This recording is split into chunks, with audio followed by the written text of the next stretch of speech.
பிரிவாசனம் இன்றைக்கி நம்ம Parvati மாமியோட part 2 record பண்ண வந்திருக்கோம். அதில் மிச்சம் இருக்கிற மாமி விஷயத்தெல்லாம் சொல்ல போகிறோம். அதில் முக்கியமாக பின்னவாசல் பிரிவான்னு நீங்கள் பார்க்குறது, அதை ஃபேமிலிக்கும் அவருக்கும் ஒரு கனெக்ஷன் இருக்குது, அதை பற்றியும் சொல்ல போகிறார். அப்புறம் அவர் எப்படி மகாபிரிவாவை பற்றி பட்டத்துக்கு வந்த புதுசில் என்ன சொன்னாங்கிறதையும் சொல்லி மிச்ச இன்சூரன்ஸையும் சொல்ல போகிறார்.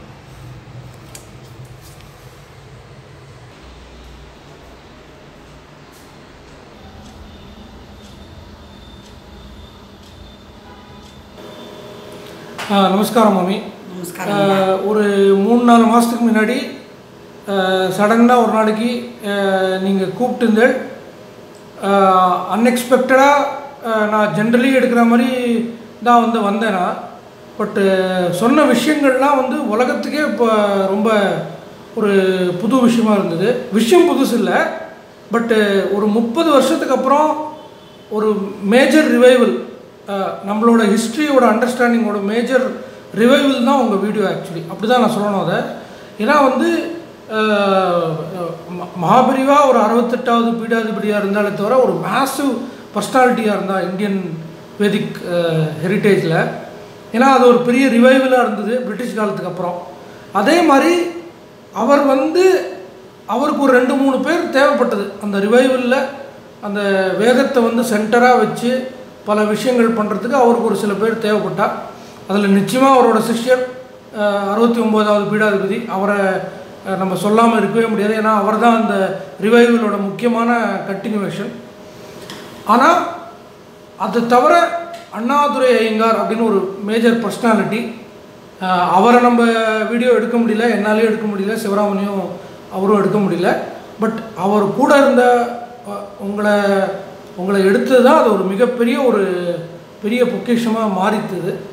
இன்றைக்கி மக்களுக்கு நிறையா விஷயம் எப்படி பெரியவா பண்ணால் மேத்தமேட்டிக்கலாக, இப்போது பெரியவா மேஜிக் பண்ணாங்கிறத சொல்கிறது ஒரு விஷயம், பெரியவாளாட்ட என்ன வேணால் பண்ண முடியும் அப்படின்னு சொல்கிறது ஒரு விஷயம். ஆனால் உங்களுக்குமே அந்த மைண்டில் தான் இருந்தது, இப்படி தான் பெரியவா ஒரு ரூபாயா, ரூபா கூட இல்லை அப்போல்லாம், பைசா, ஒரு பைசாவாக சேர்த்து எப்படி சேர்த்து ஒரு ஸ்கீமாக பண்ணி எப்படி 2 பெரியவாளையும் பட்டத்துக்கு எடுத்துன்னு வந்தால், எப்படி வேதத்தை எப்படி ரிவைவ் பண்ணால். இதெல்லாம் நான் ஏன் சொல்கிறேன் அப்படின்னா, அந்த வீடியோ அவ்வளோ இம்பார்ட்டண்ட்.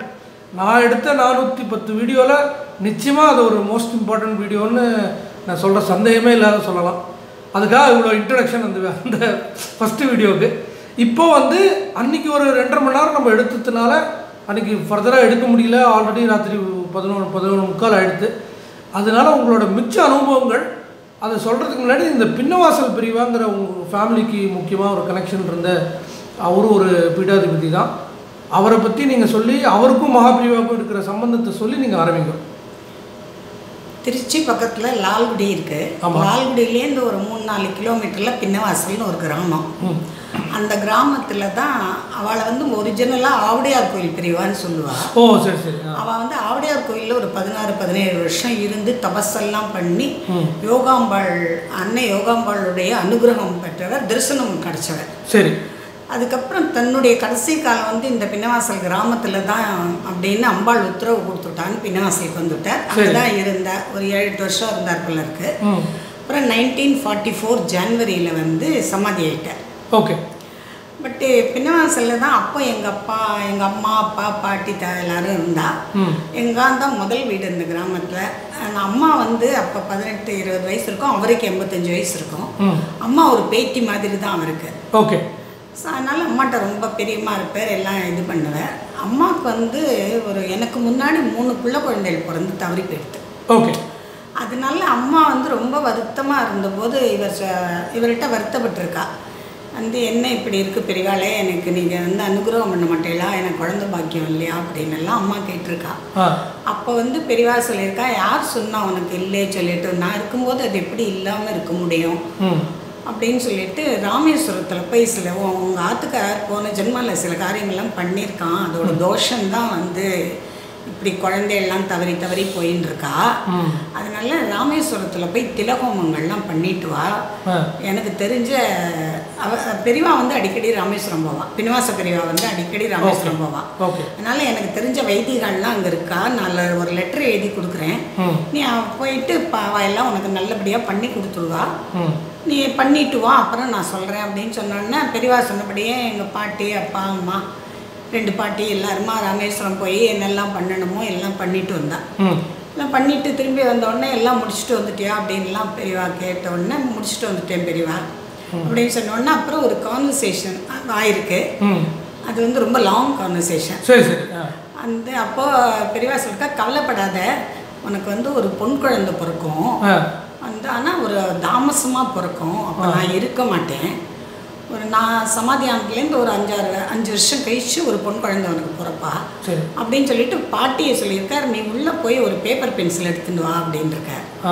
சரின்னு பாட்டி உள்ளே போய் பேப்பர் பென்சில் எடுத்து வந்துருக்கா. சர்வஜித் வருஷம் மாசி மாதம் திருவோண நட்சத்திரம் அன்னைக்கு மகா சிவராத்திரி. அந்த நாளில் காலங்கர்த்தால 5 மணி 10 நிமிஷமோ என்னமோ டைம் சொல்லிருக்கா. ஒரு பொன் குழந்தை பிறக்கும் உனக்கு, பருவதவர்தினின்னு பேர் வையே. அதுதான் அதுதான் என்னோட ஜாதகம். அதுதான் சரி, ஓகே. அதாவது 1944லேயே சொல்லிட்டா 1948 பிறக்க போகிற குழந்தை, எந்த நாள் எந்த நட்சத்திரம் எத்தனை மணிக்குன்னு. அவ்வளோ மகாசக்தியவா. அந்த நிறைய பேர் வந்து இப்போ குழந்தை பாக்கியத்துக்காக அவளை போய் தரிசனம் பண்ணுறா, அதிஷ்டானத்துக்கு போகிறா. இப்போ தான் சமீபத்தில் பார்த்தேன், அந்த பில்டிங் வேலையெல்லாம் நடந்திருக்கு. ஒரு 2 மாதத்துக்குள்ள கும்பாபிஷேகம் ஆச்சு. ஆனால் கோயின்சிடன்ஸ் பாருங்க, உங்களோட பார்ட் 1 போட்டப்புறம் தான் அந்த இடத்துக்கு கும்பாபிஷேகம் ஆச்சு. கரெக்ட். பார்ட் 1 போட்டு ஒரு 1.5-2 வாரம் இருக்கும்னு நினைக்கிறேன். கரெக்ட். ஸோ இந்த பின்னவாஸ் அவளை வந்து ஆவுடையார் கோயில் பிரிவாள்னு தான் சொல்லுவாள். அவள் வந்து கடைசியில் சமாதி ஆகிறதுக்கு ஒரு 40 நாள் முன்னாடி தான் சன்னியாசம் வேண்டா. இவெல்லாம் யோகீஸ்வரா, நம்ம சிவன் சார் மாதிரி வெள்ளை வேஷ்டி தான் கட்டிப்பா. அவள் வந்து காரைக்குடியில் 1907 பிரிவாளுக்கு அன்னைக்கு சன்னியாசம் கொடுக்க மகா பிரிவாளுக்கு. இவா வந்து காரைக்குடியில் இருக்கா, பின்னவாச பிரிவா வந்து காரைக்குடியில் இருக்கா. காரைக்குடியில் இருக்கும்போது யாராத்துலேயும் அன்றைக்கி சாப்பாடு ஆளுக்கு. அப்போ அந்த மாமிகிட்ட சொல்கிறாவா, நீ வந்து இன்றைக்கி 2 பாயசம் 2 ஸ்வீட்டு வடையெல்லாம் பண்ணி ஆற்றுல ஒரு கல்யாணம் நடந்தால் எப்படி சமைப்பா, நீ அந்த மாதிரி சமைச்சு வெயி, நான் இதெல்லாம் முடிச்சுட்டு ஜபமெல்லாம் முடிச்சுட்டு வரேன் அப்படிங்கிறா.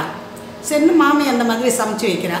சமைச்சு வச்சோடனே பெரியவா வந்து பின்னவாச பெரியவா வந்து சாப்பிட உட்கார்றா. சாப்பாடெல்லாம் பரிமாறினோன்னே அந்த மாமா கேட்குறா, இன்றைக்கி என்ன விசேஷம், ஒன்றும் பஞ்சாங்கத்தில் ஒன்றும் விசேஷமாக போடலையே, நீங்கள் வந்து எதுக்கு இப்போ கல்யாண சமையல் சமைக்க சொல்லியிருக்கேன் அப்படின்னு கேட்குறா. அப்போ பின்னவாச பெரியவா சொல்கிறா, இல்லை இன்றைக்கி காஞ்சிபுரத்தில் ஒரு குழந்தைக்கு வந்து பட்டாபிஷேகம் பண்ணுறா, அவன் வந்து தபஸ்னால இந்த உலகத்தையே சக்கரவர்த்தியாக ஆள போகிறான், அந்த நாளை நான் கொண்டாட வேண்டாமா, அதனால தான் இன்றைக்கி இதெல்லாம் பண்ண சொன்னேன். வந்து அவன் சக்கரவர்த்தியாக ஆளும்போது நான் இருக்க மாட்டேன், இப்போவே எனக்கு 50-55 வயசு ஆகிடுது அப்படிங்கிறான் பின்னவாச பெரியவா.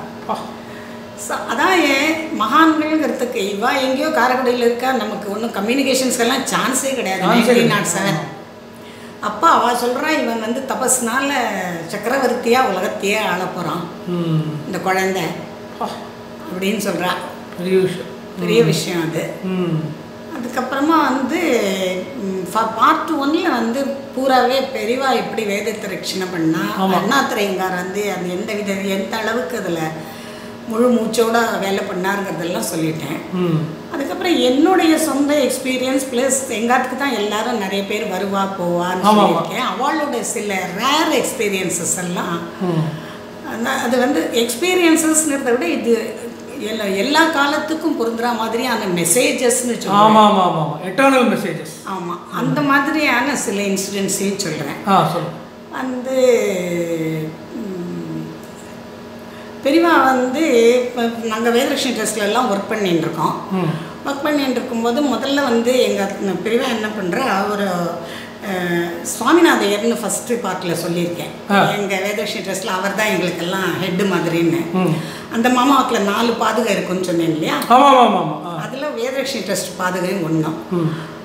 அந்த மாமாவுக்கு வந்து இது ரொம்ப இன்ட்ரெஸ்டிங் இன்சிடென்ட். மாமாவுக்கு உடம்பு சரியில்லாமல் போயிடுத்து, ஹாஸ்பிட்டலில் அட்மிட் பண்ணிருக்கா. ஏதோ ஸ்டமக்கில் ஆப்ரேஷன். அப்போ வந்து மாமாவுக்கு 83 வயசு ஆகிடுது. மாமி வந்து பராலிட்டிக் ஸ்ட்ரோக் வந்து ஆற்றுக்குள்ளேயே வாக்கர் வச்சுன்னு நடப்பாள். ரொம்ப கொஞ்சம் ஆச்சாரமான குடும்பமாக இருந்ததுனால அவளோட பிள்ளைகள்கிட்டெல்லாம் போய் இருக்க முடியாது. பிள்ளை ஒத்து வரல, அவள் ஆச்சாரத்துக்கு ஒத்து வரல. வந்து 3 பிள்ளைகள், ஒரு பொண்ணு, 2 பொண்ணு ஒன்றுமோ. அதனால அவள் வந்து ஆம்டம்ட்டு பிராமண குழந்தைய துணைக்கி வச்சுட்டு அவள் வாழ்ந்துட்டுருக்கா. எங்களுக்கெல்லாம் என்னென்னா, ஐயோ மாமாவுக்கு வந்து 83 வயசுல ஆப்ரேஷன் ஆகுறதே.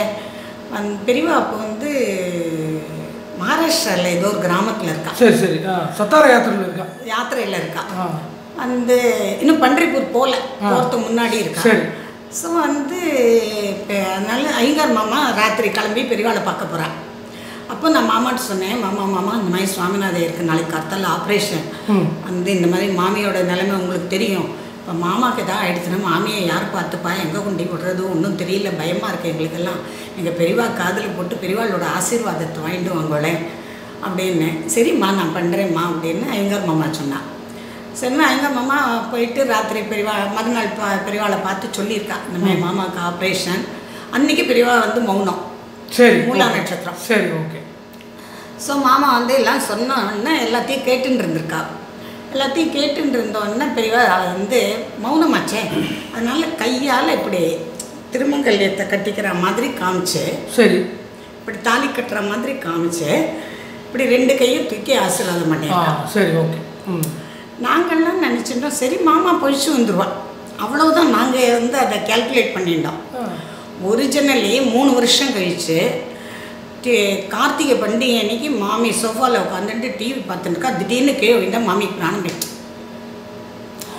நீ ஏன் கவலைப்படுற, அவள் சுமங்கலியாகவே போகிறாங்கிறது அந்த அந்த ஆக்ஷனுக்கு மீனிங். நம்ம மாமா போயிடுவான்னு நினச்சிட்டு இருக்கோம், ஆனால் மாமி இல்லை அந்த தாலி கட்டிக்கிற மாதிரி காமிச்சால. நீ இப்போ பழிச்சு வரணுங்கிறியே, அவள் சுமங்கலியாக தான் போகிறா, நீ ஏன் கவலைப்படுறேங்கிற மாதிரியான அன்னைக்கு தான் அந்த அர்த்தம் எங்களுக்கு புரிஞ்சுது. மாமி தவறின அன்னைக்கு தான் எங்களுக்கு அந்த அர்த்தம் புரிஞ்சுது. சரி சரி. அதுக்கப்புறம் மாமா 3 மாதம் தான் இருந்தான். சரி சரி, ஓகே. மாமி தவறி போய் 3ஆவது மாதம் மாமா தவறி போயிட்டான். சரி. அதுக்கப்புறமா வந்து மாமாவோட இன்னொரு இன்சிடென்ட் சொல்லுறேன். மாமாவோட பெரிய பையன் வந்து ஷிப்பில் கேப்டனாக இருந்தார். அவருக்கு என்ன பிரச்சனை என்னன்னு தெரியல, ஒரு லெட்டர் ஒன்றும் அப்பாவுக்கு போஸ்ட் பண்ணிட்டார் ஷிப்லேருந்து. சரி. எனக்கு வந்து நிம்மதி இல்லை, சந்தோஷம் இல்லை, நான் ரொம்ப மனசு கஷ்டப்பட்டுருக்கேன், அதனால நான் வந்து தற்கொலை பண்ணிக்க போகிறேன், ஸ்ரீயில் விழுந்து விட போகிறேன் அப்படின்னு ஒரு லெட்டர் எழுதி விட்டேன். அந்த லெட்டர் வந்துருத்து இவருக்கு. அந்த லெட்டர் தூக்கிட்டு எங்கள் இடத்துக்கு வந்தார். எங்கள் மாமனாரும் அவரும் நல்ல ஃப்ரெண்டு, சேம் வயசுக்காரன். அந்த உடனே வந்து நான் இப்போவே பெரியவாளை பார்க்க போகிறேன், அந்த பெரியவாள்கிட்ட போய் இந்த லெட்டரை காமிக்க போகிறேன், என்னன்னு தெரியல, என்ன இப்படி எழுதியிருக்கோம் அப்படின்னு. மாமா ரொம்ப கவலையெல்லாம் பட்டா. நாங்கள் சொன்னோம் சரி மாமா, நாங்கள்லாம் மாமியை பார்த்துக்குறோம், நீங்கள் தாராளமாக பெரியவாளை போய் பார்த்துட்டு வாங்க அப்படின்னு மாமா அதை ஒரு துணையோடு அமுச்சு வச்சோம். அங்கே போய் பெரியவாளை பார்த்துருக்கா மாமா. பெரியவாளை பார்த்தோன்னே அன்னைக்கும் பெரியவா மௌனம். சுவாமிநாதையர் வந்து பெரியவாளை பார்த்த அன்னைக்கும் பெரியவா மௌனம். வந்து மாமா எல்லாரும் சொல்லியிருக்கா. பெரியவா வந்து சாதாரணமாக வாய் விட்டு சிரிக்க மாட்டான், ஒரு ஸ்மைல் தான் இருக்கும் யூஸ்வலி, சவுண்டு வராது. அன்னைக்கு வந்து பெரியவா வந்து கொஞ்சம் சத்தமாக சிரிச்சிருக்கா. மாமா சொன்னதெல்லாம் கேட்டுட்டு ஒன்றும் பதில் சொல்ல, மௌனமே ஒன்றும் சொல்லலை. பிரசாதம் கொடுக்கல, ஊருக்கு போயிட்டு வந்து கையை காமிச்சிட்டா. மாமா வந்துவிட்டா. வந்து பெரியவா வந்து மௌனம் வெறும்னா. நான் சொன்னேன் மாமா எப்போ பெரியவா சிரிச்சாலோ அப்போ அது வந்து நல்ல விஷயம் மாமா, அதனால நீங்கள் அதை மங்களமாக எடுத்துக்கோங்க, உங்கள் பிள்ளைக்கு ஒன்றும் ஆகாது, நீங்கள் கவலைப்படாமல் இருங்கன்னே. இதில் கிரேட் திங் என்னென்னா, மாமா மாமி தவறி போனப்புறம் 1 வருஷம் கழிச்சு அதே புள்ள சீல குதிச்சு தற்கொலை பண்ணிட்டேன். நிஜமாவே தற்கொலை பண்ணிட்டேன். அதை பெரியவா போஸ்ட்போன் பண்ணியிருக்கான். அவருக்கு அந்த டெண்டன்சி இருந்திருக்கு, கண்டினியூ ஆகிட்டு இருந்திருக்கு. இவாளை புத்திரசோகப்படப்படாதுன்னு பெரியவா நினச்சிருப்பா போல இருக்கு. அதனால மாமா மாமி காலம் மாற வரைக்கும் அவர் மைண்டை வந்து அந்த ஆக்ஷன் எடுக்காமல் கண்ட்ரோல் பண்ணி வச்சுட்டு வந்திருக்கேன். நம்மளுக்கு தெரியாமே பல விஷயம் பண்ணுறான், நம்மளுக்கு தெரியவே மாட்டேங்கிறது. ஸோ அதுக்கப்புறம் அவர் வந்து அதே மாதிரி ஷிப்பிலேருந்து சீலில் குதித்து தவறி போயிட்டார். ஸோ வந்து அது ஒன்று. அதுக்கப்புறமா வந்து அப்போ என்ன பண்ணால் மாமா வந்து மாமி தவறி போனோன்னே மாமாவை வந்து 3வது வந்து அழிச்சுன்னு போனார். அவர் அவுரங்காபாத்தில் இருந்தார். அப்போ மாமா என்னையும் எங்கள் அத்தை மாமாவையும் கூப்பிட்டு அனுப்பிச்சான். நாங்கள் 2 பேரும் போனோம். இந்த பாரு வேதலட்சுமி ட்ரஸ்ட் பாதுகை இங்கே இருக்குது, மற்ற பாதுகையெல்லாம் அவள்கிட்ட அனுப்பிச்சிட்டேன் நாங்கள். இந்த பாதுகையை நீங்கள் உங்கள் ஆற்றுல கொண்டு வச்சுக்கோங்க அப்படின்னு சொன்னான். வந்து மாமா வழக்கே திட்டேன், மாமா இப்போ கொடுக்குறீங்களே அப்படின்னேன் நான். இல்லைம்மா நாளைக்கு வெடிகார்த்தால எனக்கு ஃப்ளைட்டு, அதனால் நாளைக்கு கொடுக்க முடியாது என்னால். அதனால் நீ இப்போ எடுத்துன்னு போ, பெரியவா பாதுகை தானே, நீயும் பெரியவா பக்தி நானும் பெரியவாள்கிட்ட ஈடுபாடு உள்ளவன், அதனால் ஒரு தப்பும் இல்லை, நீ எடுத்துன்னு போனா சரின்னு ஒரு அங்கவசத்தில் சுற்றி ஆற்றுக்கு எடுத்துன்னு வந்து ஒரு தம்பாளத்தில் வச்சுட்டோம். மாமா கொடுத்து ஒரு 15 நாளில் பெரியவா ஜெயந்தி. சரி, ஓகே. பெரியவா ஜெயந்தி வந்து எந்த வருஷம் இருக்கும் அது? பெரியவா லேட் 80s தான் இல்லை? ஆமாம், 80 இப்போ இல்லை, லேட் 70s இருக்காங்க. 83ல் பெரியவா காஞ்சிபுரம் வந்துட்டாங்க. சரி சரி. இதெல்லாம் அதுக்கு முன்னாடி. ஓகே. நல்ல early 80s R late 70s இருக்கலாம். சரி சரி. ஸோ சரின்னு அதை எடுத்துன்னு வந்துட்டேன். எடுத்துன்னு வந்து ஆற்றுல தம்பாளத்தில் வச்சுருக்கேன். எனக்கு வந்து ஆற்றுல பூஜை கீஜையெல்லாம் பண்ணாலே கிடையாது. சரி.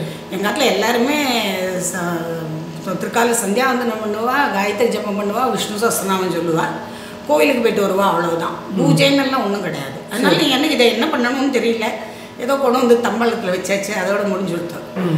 ஸோ சரின்னு பெரியவா ஜெயந்திக்கு எடுத்துன்னு போனேன். பெரியவா ஜெயந்திக்கு எடுத்துன்னு போனோம்னா சரஸ்வதினு ஒரு மாமி வந்தான். சரி. அந்த மாமி வந்துட்டு, ஏண்டி பார்வதி ஒரு பாதுகான்னா அது வெள்ளி போட்டுருக்க, வெள்ளி கவச்சம் போட்டுருக்க வேண்டாமோ, இது இப்படி மரமாகவே நீ வச்சுருக்க அப்படின்னா. நான் சொன்னேன், எனக்கு தெரியல மாமி, இது வந்து ஒரு 20 நாள் தான் ஆறுது, எனக்கு என்ன பண்ணணும் ஏதுன்னு தெரியல, வந்து இனிமே தான் யாராவது விஷயம் தெரிஞ்சவளை பார்த்து கேட்டு ஏதாவது பண்ணணும் அப்படின்னு. சரிடி அப்படின்னு விட்டு போன மாமி ஒரு 4 நாள் கழிச்சு ஒரு கிட்டத்தட்ட வெள்ளி பாத்திரங்கள் 3 கிலோ கொண்டு வந்துட்டா. கொண்டு வந்து நான் கேட்டேன், ஒரு பாதுகாக்கு கவச்சம் போடணும்னா எவ்வளோ ஆகும்னு. வந்து 2 கிலோ வெள்ளி ஆகும்னு சொன்னால் கரெக்டாக வந்து இதை உருக்கி கிருக்கி எல்லாம் பண்ணினாக்க அவங்களுக்கு வேஸ்டேஜ் எல்லாம் போகும். இதில் 3 கிலோ வெள்ளி பாத்திரம் இருக்குது, அதனால நீ வந்து இதை எடுத்துன்னு போய் பெரியவா பாதுகைக்கு கவச்சம் போட்டுடும் அப்படின்னா. இது என்னடா அது அப்படின்னு சொல்லிட்டு சரி மாமின்னு வாங்கி வச்சுட்டேன். அப்போ எங்கள் அப்பா ட்ரிச்சிலேருந்து வந்திருந்தா பாம்பேக்கு. அப்போ நான் சொன்னேன், அப்பா இந்த மாதிரி எங்கள் மாமி கொடுத்துருக்கா, இனிமேல் இது நம்ம பொறுப்பாக எடுத்து, அதனால் நீங்கள் இந்த பாத்திரம் பாதுகை எல்லாத்தையும் எடுத்துகிட்டு போய் நீங்கள் ஒரு கவச்சம் போட்டு எனக்கு கொண்டு வந்து கொடுத்துருங்கப்பா அப்படின்னேன். சரின்னு எங்கள் அப்பா எடுத்துன்னு போனான்.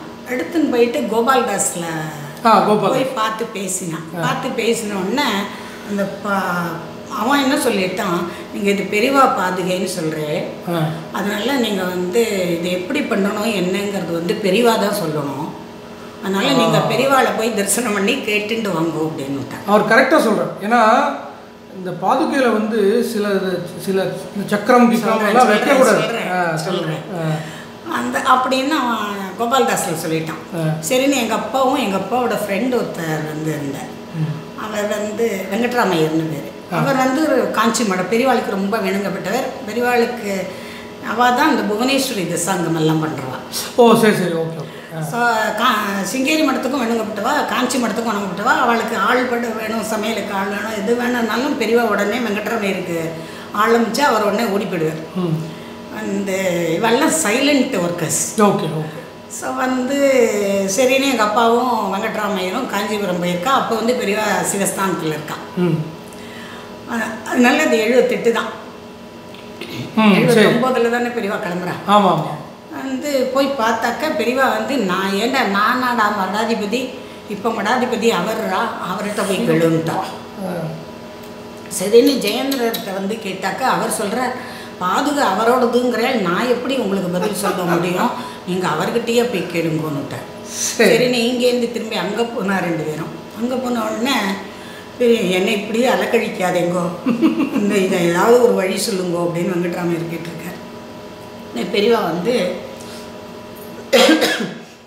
நம்ம மடத்தில் பாதுகை இருக்குது, அது கவச்சம் போட்டிருக்கு, அதில் என்ன இருக்குன்னு பார்த்து வரைஞ்சுட்டு போ, அது மாதிரி போட்டுக்கோ. சிம்பிள் ஆன்சராக கொடுத்துட்டேன். அப்படின்னுட்டான். அப்புறம் இங்கே வந்தோடனே ஜெயேந்திரரே உட்காந்து அதை பார்த்து அப்படியே வரைஞ்சி கொடுத்தாராம். அவரே வரைஞ்சி கொடுத்தாரா? அவரே வரைஞ்சி கொடுத்தார். வலது பாதுகைக்கு ஒரு பேப்பர், இடது பாதுகைக்கு ஒரு பேப்பர். சூப்பர். வரைஞ்சி கொடுத்தாராம். அதுக்கப்புறம் இந்த மாதிரி இன்சிடென்ட்லாம் நான் கேட்டதே இல்லை இதுக்கு முன்னாடி. சரின்னு அதை எடுத்துன்னு வந்து கோபால்தாஸில் கொடுத்தாச்சு. சரி. கோபால்தாஸில் கொடுத்தா அதை பண்ணுற தட்டாக இருப்பார். ஆமாம்.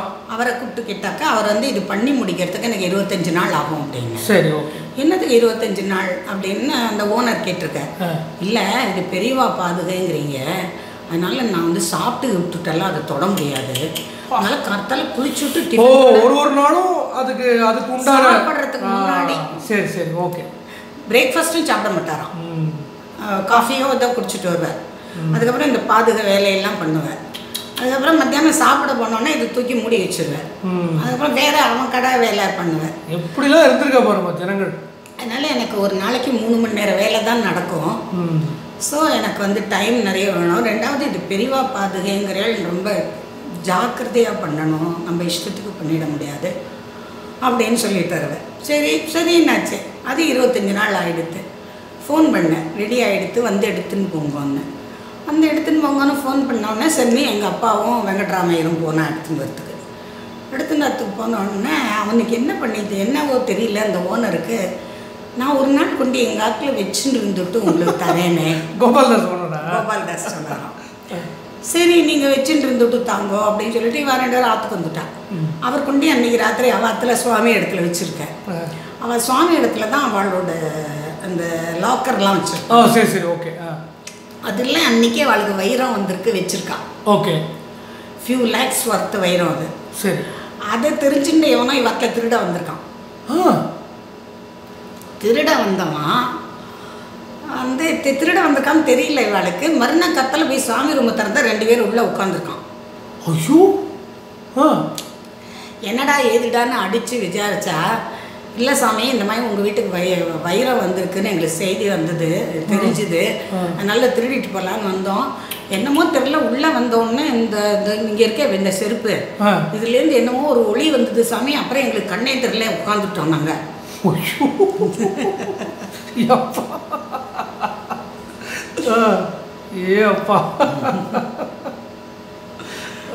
ஆமாம், அதை பாதுகைன்னு சொல்ல, இங்கே வச்சுருக்கீங்களே ஒரு செருப்பு, அதுலேருந்து ஏதோ ஒரு லைட் வந்தது சாமி. அதுக்கப்புறம் எங்களுக்கு கண்ணே தெரியல, இருந்து போச்சு, அதனால உட்காந்துருக்கோம் அப்படின்னு. அதுக்கப்புறம் அப்பாட்ட வந்துடுத்து அந்த பாதுகை. இவா 2 பேருக்கு என்ன தோணியிருக்கு, அதை பெரியவாள்கிட்ட கொண்டு காமிச்சுட்டு அப்புறம் பாம்பே கொண்டு வரணும்னு நினச்சிருக்காங்க. சரி, இன்னும் அதுக்கும் மேலே இன்னொரு ஐடியா தோணியிருக்கு, பெரியவாளை காலை வச்சு கொடுங்கோன்னு வேணா கேட்டுடலாம் அப்படின்னுட்டு. சரின்னு பெரியவா இதில் தென்னம்பக்கத்துக்கு எடுத்துன்னு போய் பெரியவாள்கிட்ட காமிச்சிருக்கா. பெரியவா எல்லாம் பார்த்துட்டு எல்லாம் சரியாக இருக்குன்னு எல்லாம் சொன்னோடனே நீங்கள் கொஞ்சம் அதில் கால் வச்சு கொடுங்கோல்ல அப்படின்னு வெங்கட்ராமையர் கேட்டிருக்கேன். இன்னைக்கு எத்தனை தரம் இந்த பாதையை எல்லாம் போட்டுக்கிறது, நீ எனக்கு கவச்சம் போட்டோன்னா அதுக்கு இருக்கிற சக்தி போயிடுத்துன்னு வச்சுட்டியா நீயாவே. அதான் சக்தி போல அதான் தெரிஞ்சுட்டேன். ஒளியிலே சக்தி ப்ரூவ் ஆயிடுது. அதனால அதெல்லாம் இது வேதரட்சணி டெஸ்ட் இல்லையா? ஆமாம்மா, சும்மா. அப்புறம் அதுவும் இல்லாத அவரோட சிஷ்யரே வரைஞ்சி கொடுத்துருக்காரு, எப்படி அதில் பவர் இல்லாத இருக்குமா அது. அப்புறம் அது ஒரு வழியாக எங்கள் ஆத்துக்கு வந்து சேர்ந்துருத்தோம். எங்கள் ஆத்துக்கு வந்து சேர்ந்தோடனே அப்பவும் தம்பாளத்தில் தான் வச்சுருக்கேன். இவருக்கு வந்து ஒரு மகாராஷ்டிரியன் ஃப்ரெண்டு வந்து ஆற்றுக்கு வந்தார். ஆற்றுக்கு வந்தோடனே அவர் வந்து பார்த்துட்டு, என்ன நீங்கள் இப்படி திறந்து வச்சுருக்கேன், இதில் தூசி எல்லாம் படப்படாது, பூஜை பண்ணினோன்னு ஒரு பொட்டியில் வச்சு மூடணும், நீங்கள் இப்படி திறந்து வச்சுருக்கேலே அப்படின்னு அவர் எங்களை கோவிச்சுட்டார். எங்களுக்கு புரியல. ஒரு 4-5 நாள் கழிச்சு பார்த்தா ஒரு பியூட்டிஃபுல் அந்த ரோஸ்வுட் பாக்ஸ் உள்ள ஃபஸ்ட் கிளாஸ் வில்வெட் போட்டு ஒரு பொட்டி கொண்டு வந்து கொடுத்துட்டார். எப்படி தேடி விடுது பாருங்க. சரின்னு அதை பொட்டியில் வச்சாச்சு. பொட்டியில் வச்சோடனே இப்போ தான் எங்களுக்கு பூஜை புனஸ்காரம்லாம் தெரியாது. நித்தியம் சமையல் பண்ணோடனே சுவாமிக்கு பூ போடுவோம், விளக்கேற்றுவோம், சமையலில் நைவேத்தியம் பண்ணுவோம், பால் நைவேத்தியம் பண்ணுவோம். இந்த ரொட்டீன் தான் போயின்னு இருக்கு. இந்த ரொட்டீன் போயின்னு இருந்தோடனே இது இப்போ வரவாள்லாம் கேட்குறா, உங்கள் இடத்துல என்ன பாதுகைக்கு பூஜை பண்ண மாட்டேங்களா, வியாழக்கிழமை பூஜை பண்ண மாட்டேங்களா, இவா கேள்விக்கெல்லாம் எனக்கு பதில் சொல்ல தெரியல. இது ஏன் வந்ததுங்கிற மாதிரி ஆயிடுது. நம்ம வீட்டில் தேமேன்னு கிடந்தோம், இது என்னமோ இது வந்து இப்படி நம்மளை எல்லோரும் கேள்வி கேட்டு மாட்டி விட்டுருத்தே அப்படின்னு மனசில் ஏதோ ஓடின்னு இருக்கு. ஓடின்னு இருந்தோடனே இது இப்படியே இருக்கட்டும், ஹாஸ்பிட்டலில் வந்து சங்கர சௌதிகள்கிட்ட அஷ்டப்பிரமாணம் படிக்கிறதுக்கு 5 பசங்க வந்திருக்காங்க. சரி, அந்த இதெல்லாம் அங்கேயே சொல்லிட்டேன் நான். அதில் சுவாமிநாதன் விட்டோம். அவன் என்ன பண்ணி நீங்கள் சுவாமிநாதன் பற்றி சொல்லியிருக்கேன், அந்த முந்திரி பருப்பு. ஆமாம் ஆமாம். ஸோ வந்து திடீர்னு அவன் அப்பா உடம்பு சரியில்லாமல் போயிடுது. என் அப்பா தான் ஒரே ஏர்னிங் பர்சன். ஸோ அதனால அவன் என்ன பண்ணிட்டான், படிப்பை பாதியில் விட்டுட்டு காஞ்சிபுரம் போயிருக்கான். இந்த மாதிரி அப்பா உடம்பு சரியில்லாமல் போயிடுத்து, வீட்டில் சம்பாதிக்கிறவா யாரும் இல்லை, நான் தான் சம்பாதிக்க போனோம். நான் கொஞ்சம் இந்த பண்ணி வைக்கிறதெல்லாம் கற்றுட்டுருக்கேன், அதனால நான் பாம்பே போகிறேன். வந்து நான் வைத்தியம் பண்ணி நான் பொழைச்சி பணம் சம்பாதிச்சு அப்பாவுக்கு அனுப்புகிறேன் அப்படின்னோடனே பெரியவா கேட்டிருக்கா, பாம்பே முன்ன பின்ன போயிருக்கியாடா அப்படின்னு கேட்டிருக்கா. இல்லை, இப்போ தான் போகிறேன். ஆனால் எனக்கு தெரிஞ்ச வைத்தியங்கள்லாம் இருக்கா. சரி, பாம்பே போனால் எங்கடா தங்குவேன்? சங்கர மடத்தில் தங்குவேன். சங்கர மடத்தில் 10 நாள் தாண்டா வச்சுப்பா, அப்புறம் எங்கே தங்குவேன் அப்படின்னு கேட்டிருக்கா. தெரியல எனக்கு, அங்கே போய் தான் எல்லாம் பார்க்கணும் அப்படின்னு இருக்கான். அப்படியா, சரி சரி நீ போ சங்கர மடத்தில், நான் பார்த்துக்கிறேன் அப்படின்னு சொல்லியிருக்கா. சரின்னு அவன் பரப்பிட்டு சங்கர மடத்துக்கு வந்துட்டான். சங்கர மடத்துக்கு வந்தோடனே அப்போ பெரியவா சொல்லியிருக்கா, நீ ஜெயராம் நாட்டில் போய் தங்கிக்கோ. சரி, செம்பூரில் இருக்கான் விஆர்என்டியில், ஆவாட்டில் போய் தங்கிக்கோ நீ அப்படின்னு சொல்லியிருக்கா. சரின்னு அவன் வந்துட்டான். சங்கர மடத்தில் வந்து கணேசன் தான் இன்சார்ஜ். அவர் வந்து திருச்சிக்காரர் தான். எங்காத்து பக்கத்தில் தான் அவரோட குரு பணதார்த்திகரன். வந்து கணேசன்கிட்ட சொல்லியிருக்கான் இந்த மாதிரின்னு. அப்படியா, ஜெயராம் மாமாத்தில் போய் இவன் தங்க சொன்னாளா பெரியவா அப்படின்னு கணேசன் வந்து எனக்கு ஆற்றுக்கு லேண்ட்லைனில் ஃபோன் பண்ணேன். அப்போல்லாம் செல் வராத நாள். ஆமாம், இந்த மாதிரி சுவாமிநாதன் வந்திருக்கா, பெரியவா வந்து உங்கள் இடத்துல போய் தங்குன்னு சொல்லியிருக்காளாம், எப்போ மாமியை அனுப்பட்டோன்னு கேட்டான். எனக்கு தூக்கி வாரி போட்டது. ஏதோ வந்தால் 1 நாள் 2 நாள் இருந்தால் சரி, பர்மனெண்ட்டாக தங்க போகிறோன்னா என்னடா அது அப்படின்னு தூக்கி வாரி போட்டோன்னா நான் சொன்னேன், கணேசா ஒரு 2 நாள் அவனை வச்சுக்கோ, நான் வந்து மாமாட்ட பேசிட்டு நாங்கள் ஒரு இது டிசிஷன் எடுத்துட்டு உனக்கு சொல்கிறோம் அப்படின்னு. சரி மாமி அப்படின்னா. அப்புறம் எங்கள் மாமாவுக்கு ஃபோன் பண்ணேன், இந்த மாதிரி பெரியவா அமைச்சிருக்காளாம், சுவாமிநாதன் ஒரு பையன் வந்திருக்கான் ஹாஸ்பிட்டல்லேருந்து, நீ என்னமோ ஜெயராம் நாட்டில் போய் தங்கிக்கோன்னு பெரியவா சொல்லிட்டாலாம், வந்து எப்போ வரட்டோன்னு அவன் கேட்குறான், என்ன பதில் சொல்கிறது அப்படின்னு. மாமா ஒன்றும் சொல்லலை. திரும்பி வரத்தே அவனை கூட்டின்னு வந்துட்டேன். சரி, காரில் திரும்பி வரத்து மாட்டுங்கா போய் சங்கர மடத்துலேருந்து அவனை கூட்டின்னு ஆற்றுக்கு வந்துட்டான். சரி, பெரியவா வந்து அவத்தில் போய் தங்குன்னு சொல்லியிருக்கான். அதுக்கு மேலே அவனை எப்படி நம்ம சங்கர மடத்தில் விடுறது? இப்போ இந்த பாதுகைக்கு ராஜோபச்சாரமாக சாமகானத்தோட அபிஷேகம் ஆராதனை எல்லாம் பிரமாதமாக நடக்கிறது. நம்ம என்னமோ நினைக்கிறோம், என்னமோ தினம் கர்த்தெல்லாம் 4:30 மணிக்கே எழுந்திருந்து பாருங்க வந்து ரொம்ப பிரமாதமாக அந்த பாதுகை பூஜையெல்லாம் நடந்துருக்கு. அது ஒரு 3 வருஷம் எங்களோட இருந்தான். 3 வருஷம் இருந்தோடனே அவன் வந்து உங்களோட இல்லை, அது வரத்தே மரபாதுகையாக வந்து அதுக்கப்புறம் அது தானாகவே எல்லாம் பண்ணிட்டு இருப்பாரு, எங்கள் எஃபர்ட்ஸே இல்லாமல். அதுக்கப்புறமா இவன் வந்து 3 வருஷம் கழித்து இவன் கல்யாணம் ஆச்சு.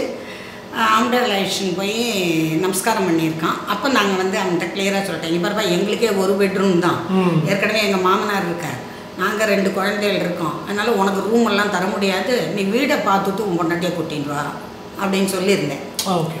அதனால் பெரியவா கேட்டிருக்கா, ஏண்டா எப்படா அழிச்சுன்னு போகிற இவளை அப்படின்னு கேட்டிருக்கா. உடனே மாமி இப்படி சொல்லியிருக்கா அப்படின்னு இருக்கான். அப்படின்னு சொல்லிவிட்டு அழுதுருக்கான். அழுதவொடனே பெரியவா கேட்டிருக்கா, ஏண்டா சுவாமிநாதா கல்யாணம் ஆகிட்டு அழுகிற அப்படின்னு கேட்டிருக்கா. சொல்லியிருக்கான், இல்லை 3 வருஷமாக மாமி வந்து அதுக்கு முன்னாடியே ஐங்காட்ட சொல்லி அனுப்பிச்சிட்டான் மாமா, சுவாமிநாதன் சம்பாதிக்கிறதுலேருந்து 1 பைசா அவளை வாங்கிக்க சொல்லாத, அப்படியே அவள் அப்பா அம்மாவுக்கு அனுப்பிச்சி விட்டாமா, அவனோட செலவை அவளையே பார்த்துக்க சொல்லும். சரி அப்படின்னு சொல்லிட்டான். முதல்ல ஃபிக்ஸ் பண்ணிட்டாங்க. ஃபிக்ஸ் பண்ணிட்டாங்கலாம். அவன்கிட்ட சொல்லாமல் ஐங்கார் மாமாட்ட சொல்லி அனுப்பிச்சிட்டேன். சரி. ஸோ அதனால் அவன்கிட்டேருந்து நாங்கள் ஒன்றும் எதிர்பார்க்கல, அவனை நாங்கள் பார்த்துட்டு இருந்தோம். அதனால் இந்த மாதிரி மாமாவும் வந்து அவள் பொன்புள்ளைகள் மாதிரி என்னை பார்த்துண்டா, அப்படி செஞ்சால் எங்களுக்கு நான் அவளுக்கு என்ன கைமாறு பண்ணுவேன், என்னால் ஒன்றும் பண்ண முடியாது, பெரியவா தான் அவளுக்கு ஏதாவது பண்ணணும் அப்படின்னு சொல்லியிருக்கான். பெரியவா என்ன பண்ணியிருக்கா, அப்படியே கழுத்தில் போட்டு இந்த மாலையெல்லாம் அப்படியே உருட்டின்னு இருந்துட்டு ஒரு ஸ்படிக மாலையும் ஒரு ருத்ராட்ச மாலையும் அப்படியே கழட்டி அவன் கையில் கொடுத்து, ஏன் வருத்தப்படுற, இதை கொண்டு கொடு அவளுக்கு அப்படின்ட்டாலாம். சரின்னு அந்த 2 மாலையும் கொண்டு வந்து கொடுத்தான். அதுக்கப்புறமா வந்து இதுக்கு நடுவில் என்னாச்சு, எங்கள் பெரியவா வந்து இந்த இப்படி கை வச்சுட்டு ஒரு ஃபோட்டோ ஒன்று, அதை ஐயங்கார் மாமோடையாக்கும் பெரியவா பேசியிருக்கான். ஓ சரி சரி, ஓகே. வேத வேத வேத பாடநிதி டெஸ்ட் பற்றி ஏதோ கான்வர்சேஷன் அது. சரி. அந்த பக்கம் ஐயங்காரை கட் பண்ணிட்டாலாம். அதனால தான் பெரியவா மேலே பார்த்துட்டு பேசுகிற மாதிரி இருக்கும். Okay okay okay. ஏன்னா அவர் நின்றுருப்பார். அவர் நின்றுருப்பார். சரி சரி. இதில் இன்னொன்று சொல்லணும், ஐயங்கார் மாமா நம்மளோட பேசும்போது எல்லாமே இப்படி நின்றுட்டு தான் பேசுவார். ஓய்யப்பா. அதாவது அந்த அளவுக்கு மாமாவுக்கு வந்து பெரியவாள்கிட்ட பேசி பேசி பேசி பேசி அது கையே அப்படி ஆயிடுது. பெரியவாள்கிட்ட இல்லை, வெளியில் இருக்கோம், யாரோடையோ பேசுகிறோங்கிற அந்த தியானமே இல்லாத அளவுக்கு மாமா ஆகிட்டான். நம்மளோடலாம் பேசும்போது இப்படி தான் பேசிகிட்டு இருப்பான். ஸோ வந்து அந்த ஃபோட்டோ ஒன்று வந்து ஃப்ரேம் எல்லாம் பண்ணலை, சும்மா செலோ டேப் போட்டு ஒட்டி வச்சுருந்தேன். இவன் பெயிண்ட் அடிக்கிறவன் என்ன பண்ணால், அதை எடுக்கிறேன் பெருவின்னு 2 கழிச்சிட்டான். என்கிட்ட அப்போ வந்து இந்த ஒரு ஃபோட்டோ தான் இருந்தது, அந்த மாரில் கை வச்சு ஃபோட்டோ. அது பெட்ரூமில் இருந்தது. ஐயோ சாமி இடத்துல பெரியவா ஃபோட்டோ வச்சுட்டானே வந்து நான் உட்காந்து அழுதுருந்தேன். அதுக்கு அன்றைக்கி சாயங்காலமே தங்கையோட ஊர்லேருந்து ஒருத்தர் வந்தார், ராஜன்னு. அவர் சொன்னார், நான் சுவாமி படமெல்லாம் ரொம்ப நல்லா வரையவேன் மாமி, நீங்கள் கவலைப்படாதீங்க, இதை எடுத்துன்னு போய் நான் உங்களுக்கு ஒரு வரைஞ்சி கொழுந்து தரேன் அப்படின்னு அழகாக, ரொம்ப அழகாக வரைஞ்சி கொழுந்து கொடுத்துட்டேன். இல்லை பெரிய சைஸாகவே வரைஞ்சி கொழுந்து கொடுத்தேன். அதை ஃப்ரேம் பண்ணி மாட்டிட்டேன். இப்போ வந்து அதை தவிர வந்து எங்கள் பெரிய மாமனார் பேரன் வந்து அவனும் சாமியாரம் படித்தவன், சாமியார பாடசாலையில் இருந்தவன், பெரியவாழ்கிட்டையே வளர்ந்தவன் குழந்தையிலேருந்தே. அவனும் அவன் தம்பியும் பெரியவாழ்கிட்டையே, ஏன்னா அப்பா அம்மா 2 பேர் தவறி போயிட்டா. அதனால எங்கள் மாமனார் என்ன பண்ணார், என்னால் இந்த குழந்தைகளை பார்த்துக்க முடியாது, ஏற்கனவே எனக்கு பொண்டாட்டி இல்லை, நீங்கள் தான் பார்த்துக்கணும்னு அந்த 2 குழந்தைகளையும் கொண்டு பெரியவாழ்கிட்ட விட்டுவிட்டான். சரி. சின்ன தாத்தா தானே எங்கள் மாமனார். அதனால் அண்ணா பேரன்கள் 2ஐயும் கொண்டு போய் பெரியவாழ்கிட்ட விட்டுவிட்டா. அதனால பெரியவா வந்து அவளை பாடசாலையில் படிக்க வச்சு முன்னுக்கு கொண்டு வந்துட்டான். சாமியாத பாடசாலையில் படிக்க வச்சு முன்னுக்கு கொண்டு வந்து, ஒருத்தன் வந்து திருப்பதியில் அந்த சாமவேதத்தில் இருந்தான், இன்னொருத்த வந்து பெரியவாழ்கிட்டையே இருந்து பெரியவா பாடசாலையெல்லாம் வச்சு கொடுத்து, பாட்னாவில் பாடசாலை வச்சு கொடுத்தா, எங்கெங்கெல்லாம் பாடசாலை வச்சு கொடுத்தா. அதுக்கெல்லாம் வாத்தியார் அண்ணா. அவன் வந்து என்ன பண்ணான், அந்த திரிபுர சுந்தரியோட சந்திரபிம்பம் 2 கொண்டு வந்து கொடுத்தான். சரி. பெரியவா வந்து அவனுக்கு 4-5 கொடுத்துருக்கான். ஓ. பெரியவாளே மகாபெரிவா பூஜை பண்ணுற நாளில். அதனால் நீங்கள் வச்சுக்கோங்க சித்தி அப்படின்னு எனக்கு 2 கொண்டு வந்து கொடுத்தான். இப்போ வந்து பெரியவா படம் வரைஞ்சது வந்துடுத்து, ருத்ராட்ச மாலை ஸ்படிக மாலை வந்துடுத்து, பாதுகை வந்துடுத்து, அந்த சந்திரபிம்பம் 2 வந்துடுத்து. இதெல்லாம் இப்போ ஆற்றுல எல்லாம் இருக்குது. சரி. இதெல்லாம் போயின்னு இருக்கா. போயின்னு இருந்தோடனே இப்போ நாங்கள் வந்து பாம்பே விட்டு கிளம்ப போகிறோம் 95ல். ஸோ வந்து ராமூர்த்தின்னு அவளும் நம்ம ட்ரஸ்ட்டில் ஒர்க் பண்ணவர். அவர் என்ன பண்ணார், அவருக்கு என்ன மூடு என்னன்னு தெரியல, திடீர்னு ஒரு நாளைக்கு வந்தார்.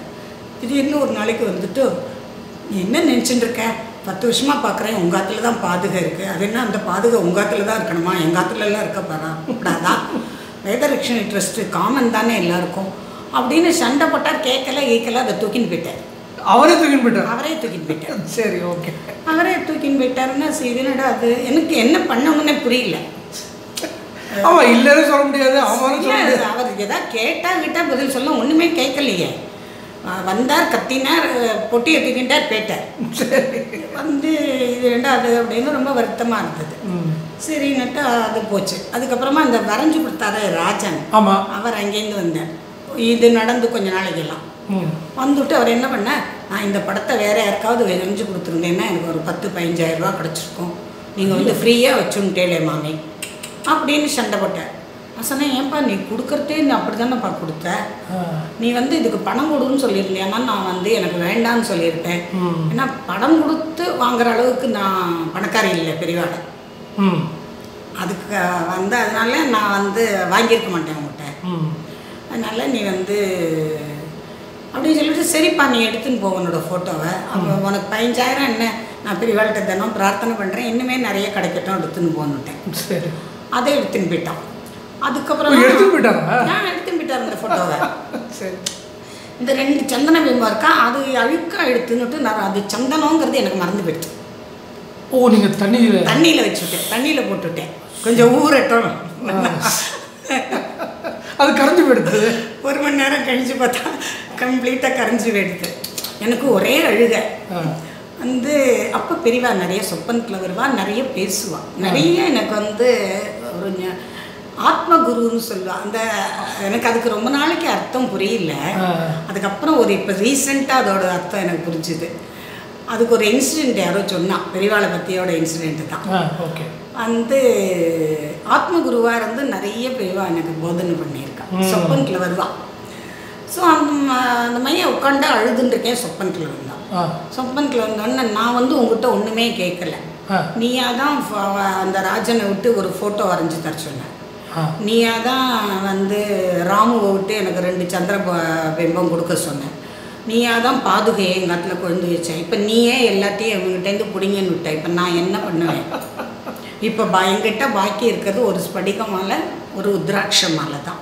இப்போ அதையே எப்போ பிடிங்கிட்டு போகிறேன் அப்படின்னு.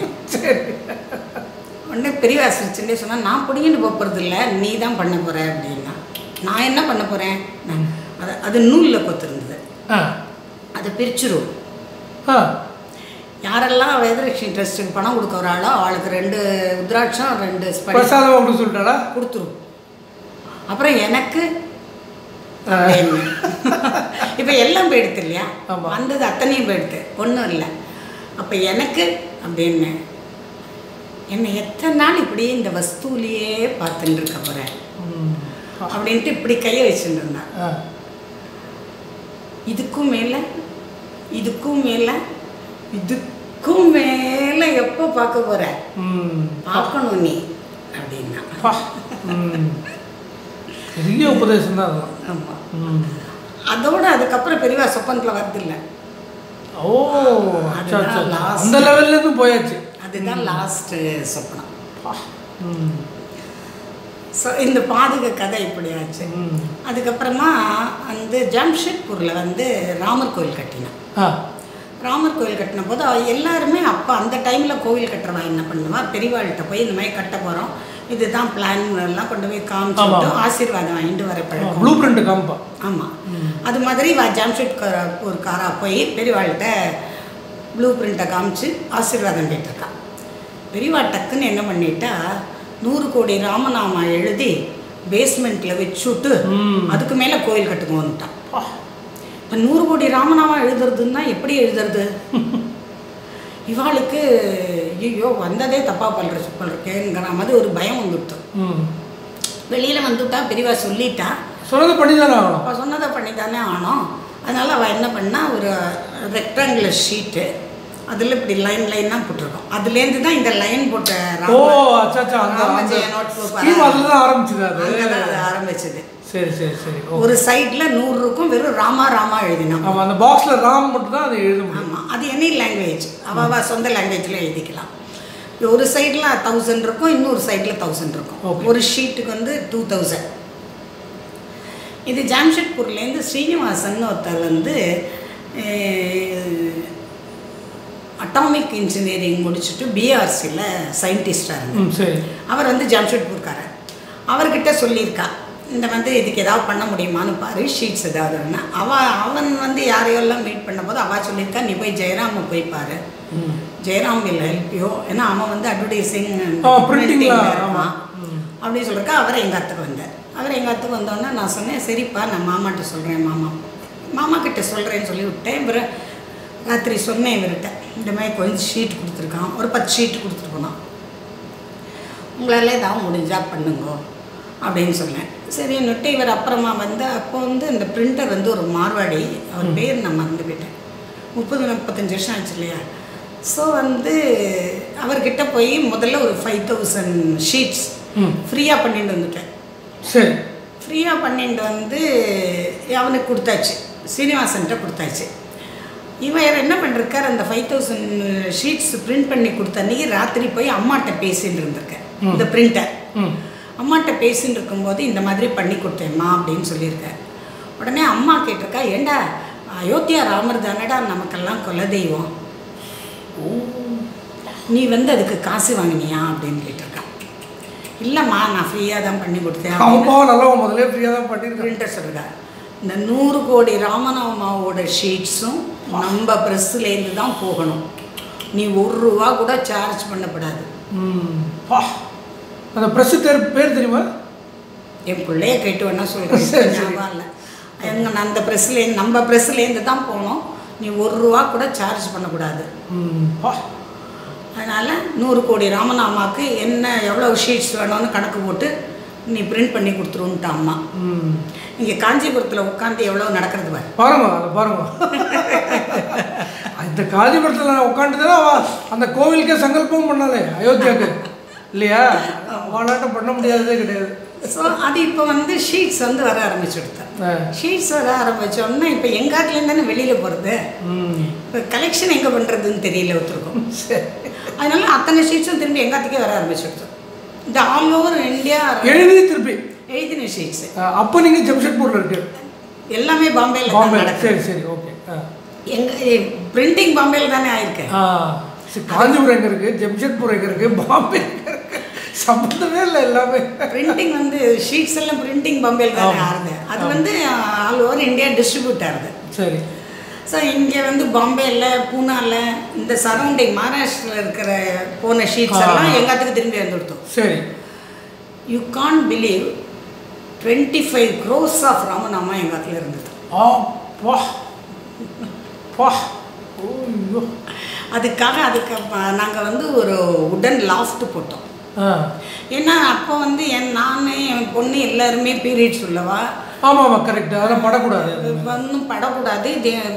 சமையல் உள்ள எவ்வளவு தான் வச்சுக்கிறது. கரெக்ட். அது நல்ல ஹாலில் வச்சுக்க வேண்டிய இருந்தது. 1 room கிச்சன் வேறு, 1 bedroom ஹால் கிச்சன் வேறு. அதனால அதுக்காக ஒரு ஸ்பெஷல் லாஃப்ட் போட்டு அந்த லாஃப்ட்டுக்குள்ளே பத்திரமா ராமரை உட்காந்து வச்சோம். இப்போ இத்தனை ஷீட்ஸும் ஜாம்ஷெட்பூர் போகணுமே. ஆமாம், என்ன பண்ணுறது?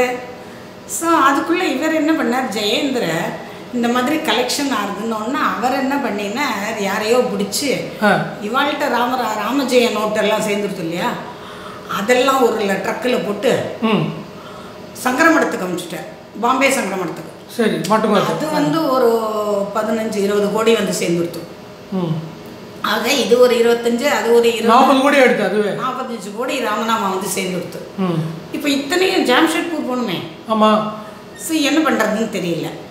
உடனே ஸ்ரீனிவாசன் வந்து வந்தோடனே நான் சொன்னேன், ஸ்ரீனிவாசன் நீ ஒன்று பண்ணு, காஞ்சிபுரம் புறப்பட்டு போ, பெரியவாள்கிட்ட சொல்லு, இந்த மாதிரி இப்போ நான் 50 கோடி ராமநாமா பாம்பேயில் இருக்குது, இத்தனையும் ஜாம்ஷெட்பூர் போகணும், எப்படி அனுப்புறதுன்னு எனக்கு தெரியல, பெரியவா தான் எனக்கு வழி காட்டணும்னு சாஷ்டாங்கமாக ஒரு நமஸ்காரத்தை பண்ணிவிடுவோம். சரி சரின்னு அவன் சொல்லியிருக்கான். சொன்னோன்னா பெரியவா சொல்லியிருக்கா, அங்கே டாட்டா ஸ்டீலில் நமக்கு வேணுங்கிற வந்தாண்டா ஜிஎம்மாக இருக்கான். சரி அப்படின்னு அவர் பேரை சொல்லி நீ அவனை போய் பாரு அப்படின்ட்டுருக்கா. நம்ம எங்கே போனாலும் அந்த ரிசப்ஷனில் காஞ்சி பெரியவா அமைச்சார்னா அவ்வளோதான், அந்த சிஇஓலேருந்து எல்லோரும் உயர்ந்தடிச்சு ஓடி வந்துடுவார் நம்ம பார்க்குறதுக்கு. கரெக்ட். சரின்னு அவர் ஓடி வந்துட்டார் சீனிவாசனை பார்க்குறதுக்கு. ஓடி வந்தோடனே என்னப்பா அப்படின்னோடனே, இந்த மாதிரி சார் உங்களை பெரியவா பார்க்க சொன்னாங்க. அப்படியா, எங்களுக்கு இந்த கபோர்டு, இந்த டேபிள் சேரெல்லாம் பண்ணுறதுக்கு ஜாம்ஷெட்பூர்லேருந்து ஷீட்ஸ் வரும், அதை ட்ரக்கு கொண்டு வரும், அந்த ட்ரக்கு இறக்கினப்புறம் திரும்பி தான் போகும், இதெல்லாம் சேர்த்து தூக்கி போட்டு அதில் அனுப்பிச்சுடலாம், நீ கவலைப்படாத. அவ்வளோதான், முடிஞ்சு போச்சு, ப்ராப்ளம் சால்வ். அதே மாதிரி ட்ரக்கு வர அன்றைக்கி நான் ஃபோன் பண்ணுறேன், நீ வந்து உங்களுக்கு ஒரு 24 hours டைம் இருக்கும், அதுக்குள்ளே எல்லாத்தையும் ரெடி பண்ணிக்கோங்க, இந்த ட்ரக்கில் போட்டு ஜாம்ஷெட்பூர் காமிச்சுடலான்னா அது ஜாம்ஷெட்பூர் போய் சேர்ந்து கும்பாபிஷேகம் ஆகி எல்லாமே ஆகிடுது. பெரிய வேலை. அந்த கோவில் பேர் ஞாபகம் இருக்கா? இல்லை, ராமர் கோவில் தான் அது. ஓகே. ஸோ ராமர், சீதா, லக்ஷ்மண், ஹனுமார் அந்த மாதிரி நான் பார்த்தது இல்லைன்னு தெரியாது. சரி, ஓகே. ஸோ இது வந்து ஒரு இது. அதே மாதிரி சில விஷயங்கள் வந்து எல்லாருக்கும் பொருந்துற மாதிரி பெரியவா வந்து சொன்னேன். அதாவது அந்த யாருக்கு பெரியவா சொன்னாலும் அவள் வந்து நம்ம ஆள்கிட்ட சொன்னது. ஓகே. First hand. சரி சரி. வந்து ஒரு இது வந்து ஐயங்கார் மாமா சொன்னது. பெரியவா வந்து ஐயங்கார் மாமா சொன்னால் எல்லாமே ஃபஸ்ட் ஹேண்டு தான். ஆமாம். சிவஸ்தானத்தில் பெரியவா குளத்தில் குளிக்கிறதுக்கு இறங்குறான். சரி சரி, ஓகே. இறங்கும்போது ஒரு இந்த யூத் எல்லாமே ரொம்ப அழகாக கொஸ்டின் கேட்பான். அந்த மாதிரி அவன் கிட்டன்னு பெரியவாள்கிட்ட ஓடி வந்திருக்கான். ஓடி வந்து எனக்கு வந்து ஒரு சந்தேகம் நீங்கள் சொல்லணும் அப்படின்னு.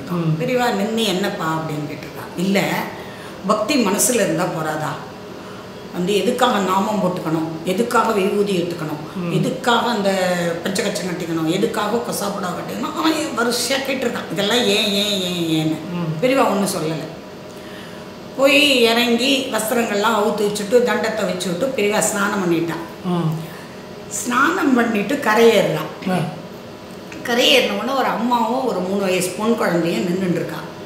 அந்த பொன் குழந்தைய பெரியவா கூப்பிடுறான். கூப்பிட்டு நான் யாரும்மா அப்படிங்கிறா. இது யோசிக்கிறது. அதான பெரியவா இப்போ வந்து பெரியவா ட்ரெஸ்ஸில் இல்லையே. சரி சரி. இப்போ ஸ்நானம் பண்ணிட்டு இருந்தா நிற்கிறா. வெறும் கண்ணில் லங்கோட தான் நின்றுட்டுருக்கான். என்ன எக்ஸ்பிளனேஷன் பாருங்க. அதனால குழந்தைக்கு வந்து இந்த ஃபேஸ் ஃபெமிலியராக இருக்குது, ஆனால் யாருன்னு தெரியல. முழிக்கிறது. அம்மா வந்து சொல்கிறதுக்கு ஹெல்ப் பண்ண போகிறா, பெரியவா தடுத்து விட்றா. நீ பேசாமல் இதை குழந்தை சொல்லட்டும் அப்படிங்கிறா. மொழின்னு முழிக்கிறது. ஒன்றும் சொல்லலை. உடனே கிடுகிடுன்னு வஸ்திரங்கள்லாம் கட்டிக்கிண்டு பட்டை விபூதியெல்லாம் போட்டுக்கிண்டு அப்படி தண்டத்தை கையில் எடுத்தோடனே, அம்மா இது உமாச்சி தாத்தா இல்லை.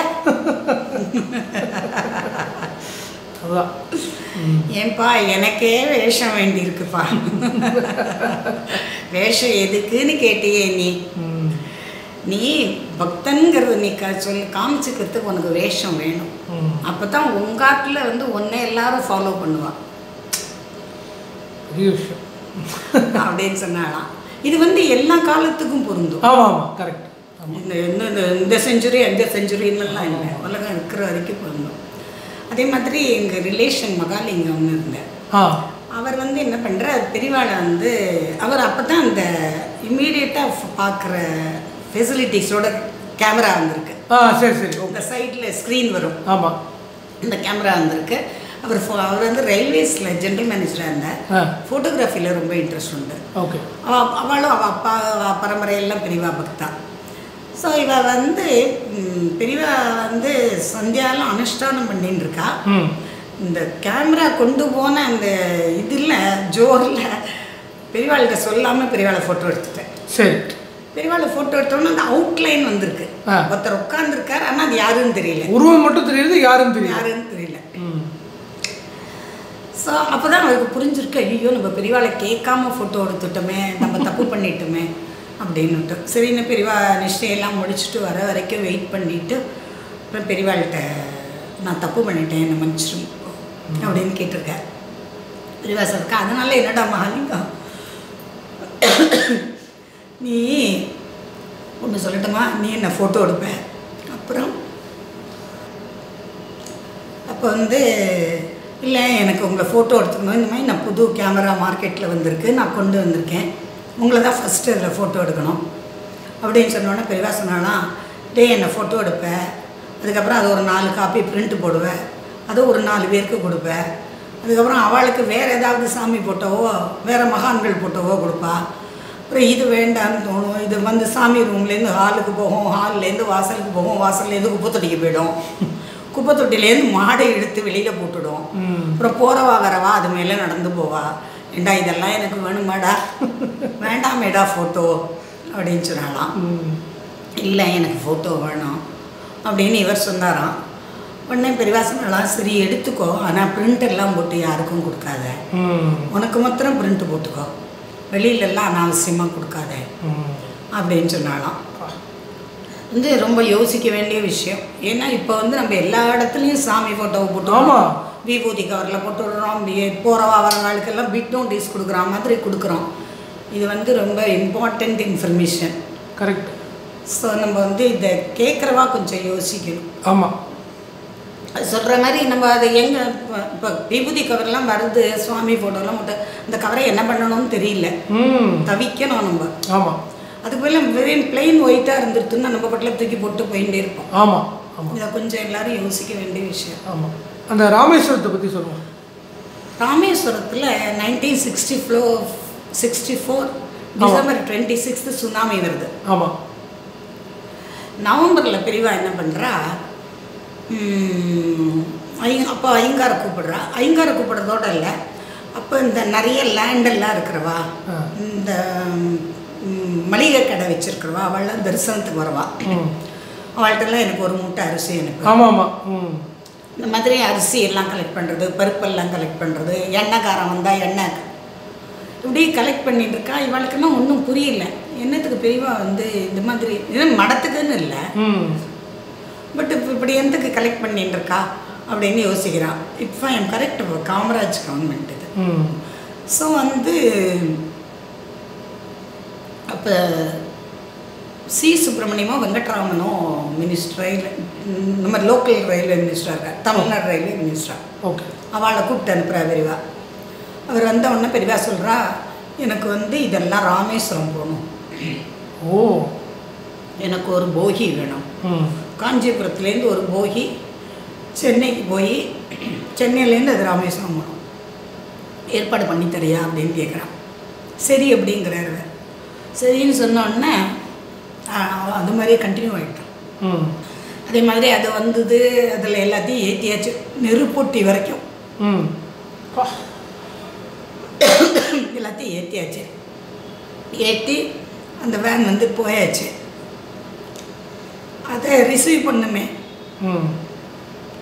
ஐயங்கார போச்சுக்கிறான். ஓ ஓகே. இங்கே ராமேஸ்வரத்துக்கு இங்கே ராமேஸ்வரத்துக்கு போய் அதை ரிசீவ் பண்ணி ராமேஸ்வரம் கோவில் கோபுரம் இருக்கு இல்லையா, ஆமாம், அதில் வந்து இது போட சொல்லு, ஓலை குடிசை போட சொல்லு, நல்ல ஸ்ட்ராங்காக போட சொல்லு.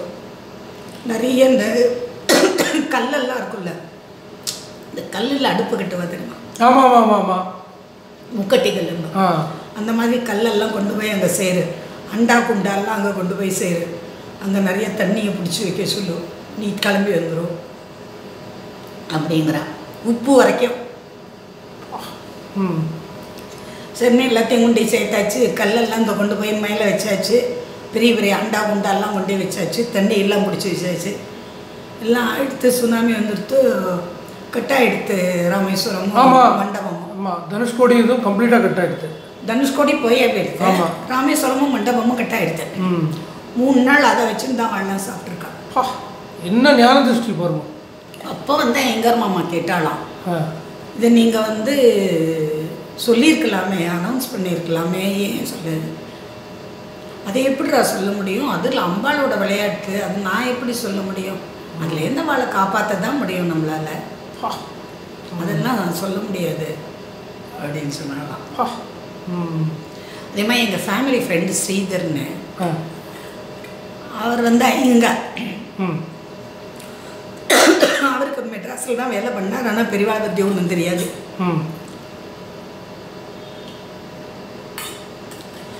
ஒரு நாளைக்கு அவர் பாஸ் என்ன பண்ணிருக்க, நான் காஞ்சிபுரம் போகிறேன் நீயும் வாங்கிருக்க. அவர் வந்து பெரியவாளோட பெரிய பக்தர். ஓகே. இவரோட பாஸ். சரின்னுட்டு பாஸ் சொன்னால் போக மாட்டேன்னு சொல்ல முடியாது. ஆமாம். அவரோட இவரும் போயிருக்கார். இவரும் போன உடனே பெரியவாளை தரிசனம் பண்ணிருக்கா. இவர் சொல்லியிருக்கார், இந்த மாதிரி செய்த என்னோட ஜூனியர் அப்படின்னு. உனக்கு எந்த ஊர் என்னன்னு பெரியவா கேட்டிருக்கா. இவர் சொல்லியிருக்காரு, எனக்கு கோனேராஜபுரம் பூர்வீகம் அப்படின்னு இருக்கார். அது வாத்திம கிராமம் மேடா, அதில் ஒரே ஒரு ஐயங்கார் குடும்பம் தானே உண்டு அப்படின்னு இருக்கா பெரியவா. ஆமாம், எங்கள் குடும்பம் மட்டும்தான் இருந்ததுங்க அப்படின்னு இருக்கா. 1934-35 அன்னைக்கு ஞாபகம் இல்லை. அந்த சமயத்தில் சேலத்தில் உங்கள் ஆட்டிலேருந்து யாராவது போலீஸ் இன்ஸ்பெக்டர் இருந்தாலோ அப்படின்னு கேட்டிருக்காரு அவரை. சொல்லிருக்காரு, இல்லையா எங்கள் ஆட்டில் யாரும் போலீஸில் எல்லாம் வேலை பண்ணல, எனக்கு அதெல்லாம் ஒன்றும் தெரியாது அப்படின்ட்டு. நீ ஆற்றுக்கு போய் அம்மாவை கேளு, கேட்டுட்டு வந்து என்கிட்ட சொல்லு திரும்பி வந்து அப்படின்னு இருக்கார். சரின்னு இவர் ஆற்றுக்கு போயிருக்கார். ஆற்று போய் அம்மாட்ட சொல்லியிருக்கார், இந்த மாதிரி பெரியவா கேட்டா, ஏம்மா நம்மத்தில் யாரும்மா போலீஸில் வேலை பண்ணா, எனக்கு தெரியலையம்மா அப்படின்னு இருக்கார். அப்போ அம்மா சொல்லிருக்கா, இல்லைடா எனக்கு முன்னாடி அப்பாவுக்கு ஒரு ஒய்ஃப் இருந்தா, அவள் வந்து டெலிவரிக்காக சேலம் பிறந்தா போனா, டெலிவரி ஆகி அவள் தவறி போயிட்டா, அதனால குழந்தைய அவளே வச்சுட்டா, இங்கே அனுப்பலை.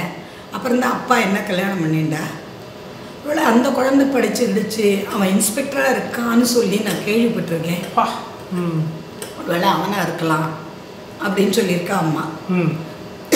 சரின்னு பெரியவாள்கிட்ட வந்து சொல்லியிருக்காரு. அப்போ பெரியவா சொன்னாலாம், உனக்கு ஒன்று தெரியுமோ, அந்த சமயத்தில் நான் சேலத்துக்குள்ளே வந்தாக்கா எனக்கு செருப்பு மாலை போடணும்னு பிளான் பண்ணி வச்சுருந்தா அந்த டீக்காகரெல்லாம் எல்லாரும் என்ன நம்ம சேலத்துக்கே போக வேண்டான்னு நம்ம திரும்பி போயிடலாம் அப்படின்னு எல்லாம் எல்லாரும் சொன்னான். நான் அதெல்லாம் முடியாது, நான் சேலத்துக்கு போகத்தான் போவேன்னு வாழ்க்கைலாம் சொன்னேன். யாரோ பயந்துட்டு போய் போலீஸ் ஸ்டேஷனில் கம்ப்ளைண்ட் கொடுத்துட்டான், ரிப்போர்ட் பண்ணிட்டான். அப்போ இந்த இந்த இன்ஸ்பெக்டராக இருந்தவர் தான் அவங்க அண்ணா. ஓ சரி சரி சரி, ஓகே. ஸோ அவர் வந்து ஹாஃப் காக்கி பேண்ட்டு, ஹாஃப் காக்கி ஷர்ட்டு, தலையில் ஹேட்டு வச்சுட்டு இல்லை டாலாக ஒரு கண்ணுக்குட்டி ஒசரத்துக்கு ஒரு நாயை வலது கையில் பிடிச்சிட்டு இடது கையில் லத்தி வச்சுட்டு வந்து நின்றுட்டார் என்கிட்ட. வந்துட்டு கருப்பண்ணசாமி மாதிரிடா. என்ன கிராஃபிக் டிஸ்கிரிப்ஷன் பாருங்க. பெரியவாளுக்கு அப்போ 40 வயசு தான் இருக்கும், 35 41 இருக்கலாம், 41 வயசு இருக்கலாம். நீங்கள் சொல்கிற இன்சிடென்ட்டு இவர் 85 86 கிட்ட 80 இருக்கலாம். 80 இருக்கலாம். ஸோ 40 இயர்ஸ்க்கு அப்புறம் எப்படி கிராஃபிக்காக டிஸ்கிரைப் பண்ணுறா பாருங்க. வந்து நின்றுட்டாண்டா, நீங்கள் வந்து என்னோட எல்லையை தாண்டுற வரைக்கும் ஒருத்தவங்க பக்கத்தில் வர முடியாது, நான் வந்து உங்களை பார்த்துக்கிறேன் அப்படின்னு டே அண்ட் நைட் என்னோடையே இருந்தான். அவன் அன்னைக்கு செருப்பு மாலை யாரும் போடாமல் என்னை காப்பாற்றினதுனால தானடா இன்றைக்கி நீங்கள்லாம் என்னை கொண்டாடுறேன். அன்றைக்கி செருப்பு மாலை போட்டிருந்தா இப்போ யாராவது என்னை கொண்டாடுவாளா? அவன் தாண்டா காரணம் அதுக்கு அப்படின்னு சொன்னான். அதாவது இதுலேருந்து நம்ம என்ன தெரிஞ்சுக்கணும்னா, ஒருத்தர் நமக்கு ஏதாவது பண்ணினா சின்னதாக ஒரே ஒரு இன்சிடெண்ட்டாக இருந்தால் கூட ஒரு நன்றி விசுவாசத்தோட அதை நினச்சி பார்க்கணும். பெரிய விஷயம் வந்து பண்ணி காமிச்சிருக்கா பெரிய. ஆமாம் ஆமாம். ஸோ இது ஒரு இன்சிடென்ட்டு. ராமேஸ்வரம் சொல்லிட்டேன். ஆமாம். அதுக்கப்புறம் புது பிரிவா பேர் புது பிரிவாளுக்கு வந்து சஷ்டியப்த பூர்த்தி காஞ்சிபுரத்தில் தான் நடக்கிறது. ஆமாம் ஆமாம். அப்போ வந்து மடத்தில் பணம் இல்லை, பெரியவா பண்ணிக்க மாட்டேன்னுட்டான். அப்போ காஞ்சிபுரத்தில் பெரியவாளோட ஒரு பெரிய பக்தர், அவர் கொஞ்சம் பணக்காரர், நான் வந்து செலவெல்லாம் ஏற்றுக்கிறேன், நானே பண்ணி வைக்கிறேன் அப்படின்னு அவர் ரொம்ப பெரியவாளை பலவந்தப்படுத்தி, அவர் பேரெல்லாம் இப்போ ஞாபகம் இல்லை, வந்து ஏற்பாடு பண்ணுறேன். சஷ்டியப்த பூர்த்தி நடக்கிறது. சஷ்டியப்த பூர்த்தி நடத்தவுன்னா அது ஜெய வருஷம். ஓகே. 1954 அது. ஆமாம் 1954 அது ஜெய வருஷம். வந்து அப்போ வந்து 4 இடத்துல சாப்பாடு போடுறான். ஏன்னா அப்போல்லாம் பிராமணா தனியாக மற்றவா தனியாக நல்லா போடுற பழக்கம் இருந்த காலம் அது. 4 பிராமணாளுக்கு தனி சாப்பாடு, ஆனால் எல்லாம் ஒரே சமையல், ஒரே மாதிரி சமையல். நான் 4 இடத்துல சமைச்சு சாப்பாடெல்லாம் போடுறேன். ஃபங்க்ஷன்லாம் ஆகிடுது. அதுக்கப்புறமா ஒரு 3-4 மாதம் கழித்து ஜெயேந்திரர் பெரியவா சந்நியாசம் கொடுக்குறார். வந்து ஏன்னா வைகாசி மாதம் பெரியவாளோட ஜெயந்தி வரும். இவா சன்னியாசம் வாங்கிட்டது வந்து அப்பசியா என்னமோ நினைக்கிறேன். வந்து இவாளுக்கு வந்து சன்னியாசம் கொடுக்கறதே பெரியவா சொல்கிறா, இப்போ ஜெய வருஷம், அதனால ஜெய வச்சுக்கலாம். இந்திரங்கிறது இந்திர சரஸ்வதிங்கிறது நம்ம மடத்தோட டைட்டில், அதனால இவருக்கு வந்து ஜெயேந்திர சரஸ்வதினு பேர் வச்சுடுங்க அப்படிங்கிறான். அதாவது தன்னோட அந்த வருஷத்தையும் சேர்த்து ஆமாம் ஜெயேந்திர சரஸ்வதி சுவாமிகள்னு பேர் வச்சுடுறாங்க. அதே மாதிரி விஜயேந்திரருக்கும் வந்து பெரிய ஜெயேந்திரர் சொல்லி அனுப்புகிற இவளுக்கு ஒரு பேர் செலக்ட் பண்ணி கொடுங்க அப்படின்னு. ஆமாம். அப்போ வந்து பெரியவா கர்னூல் வரல, ஆனால் ஆந்திராவில் எங்கேயோ இருக்கா. ஆமாம், பட்டம் தான் கர்னூலில் தான் பட்டம். ஆமாம், சாதுர்மாசியம் அங்கே தான் பட்டம் எடுத்துக்கிறா பாலபிரிவா. பட்டம் இங்கே காஞ்சிபுரத்தில் ஆகிடுது. இல்லை, கர்னூலில் தான் முதல் சாதுர்மாசியம் இல்லையா? சாதுர்மாசியம் அது வந்து ஜெயேந்திர 3 பேர் சேர்ந்து பண்ணணும். ஆமாம், சேர்ந்து பண்ணணும். அதாவது இவருடைய முதல் சாதுர்மாசியம் பெரியவாளோட தான் அவர் பண்ணணும். ஜெயேந்திரருடைய முதல் சாதுர்மாசியத்தை மகா பெரியவாளோட தான் பண்ணணும்னு ஜெயேந்திரர் அரேஞ்ச் பண்ணுறேன். ஓ சரி சரி. அப்போ பெரியவா சொல்கிறேன், நான் கர்னூலுக்கு வந்துடுறேன், எப்படியாவது நான் கர்னூலுக்கு வந்துடுறேன், நீ கர்னூலில் ஏற்பாடு பண்ணணும். அது ஒரு சர்க்கரை ஃபேக்ட்ரி அது. ஆமாம், அதில் ஏற்பாடு பண்ணுறேன். அது பெரியவா கர்னூல் வரல, அதுலேருந்து 30-40 கிலோமீட்டர் அந்தாண்டு இருக்கான். அப்போ வந்து இவா வந்து நமஸ்காரம் பண்ணி எல்லாம் அதெல்லாம் அங்கே சொல்லிட்டேன். ஆமாம். அப்போ இவாளுக்கு ஒரு பேர் வைக்கணும், பெரியவாள்கிட்டயே கேட்டுன்னுவான்னு ஜெயேந்திரர் சொல்லி அனுப்பிச்சிருக்கேன். அப்போ இவர் என்ன பண்ணுறார், சங்கராங்கிற பேர் அப்படியே இருக்கட்டும், ஏன்னா நம்ம பரம்பரை அந்த பரம்பரை தானே, அதை மாற்ற வேண்டாம், சங்கர ஜெயேந்திரன்னு வச்சுடலாமா அப்படிங்கிறா.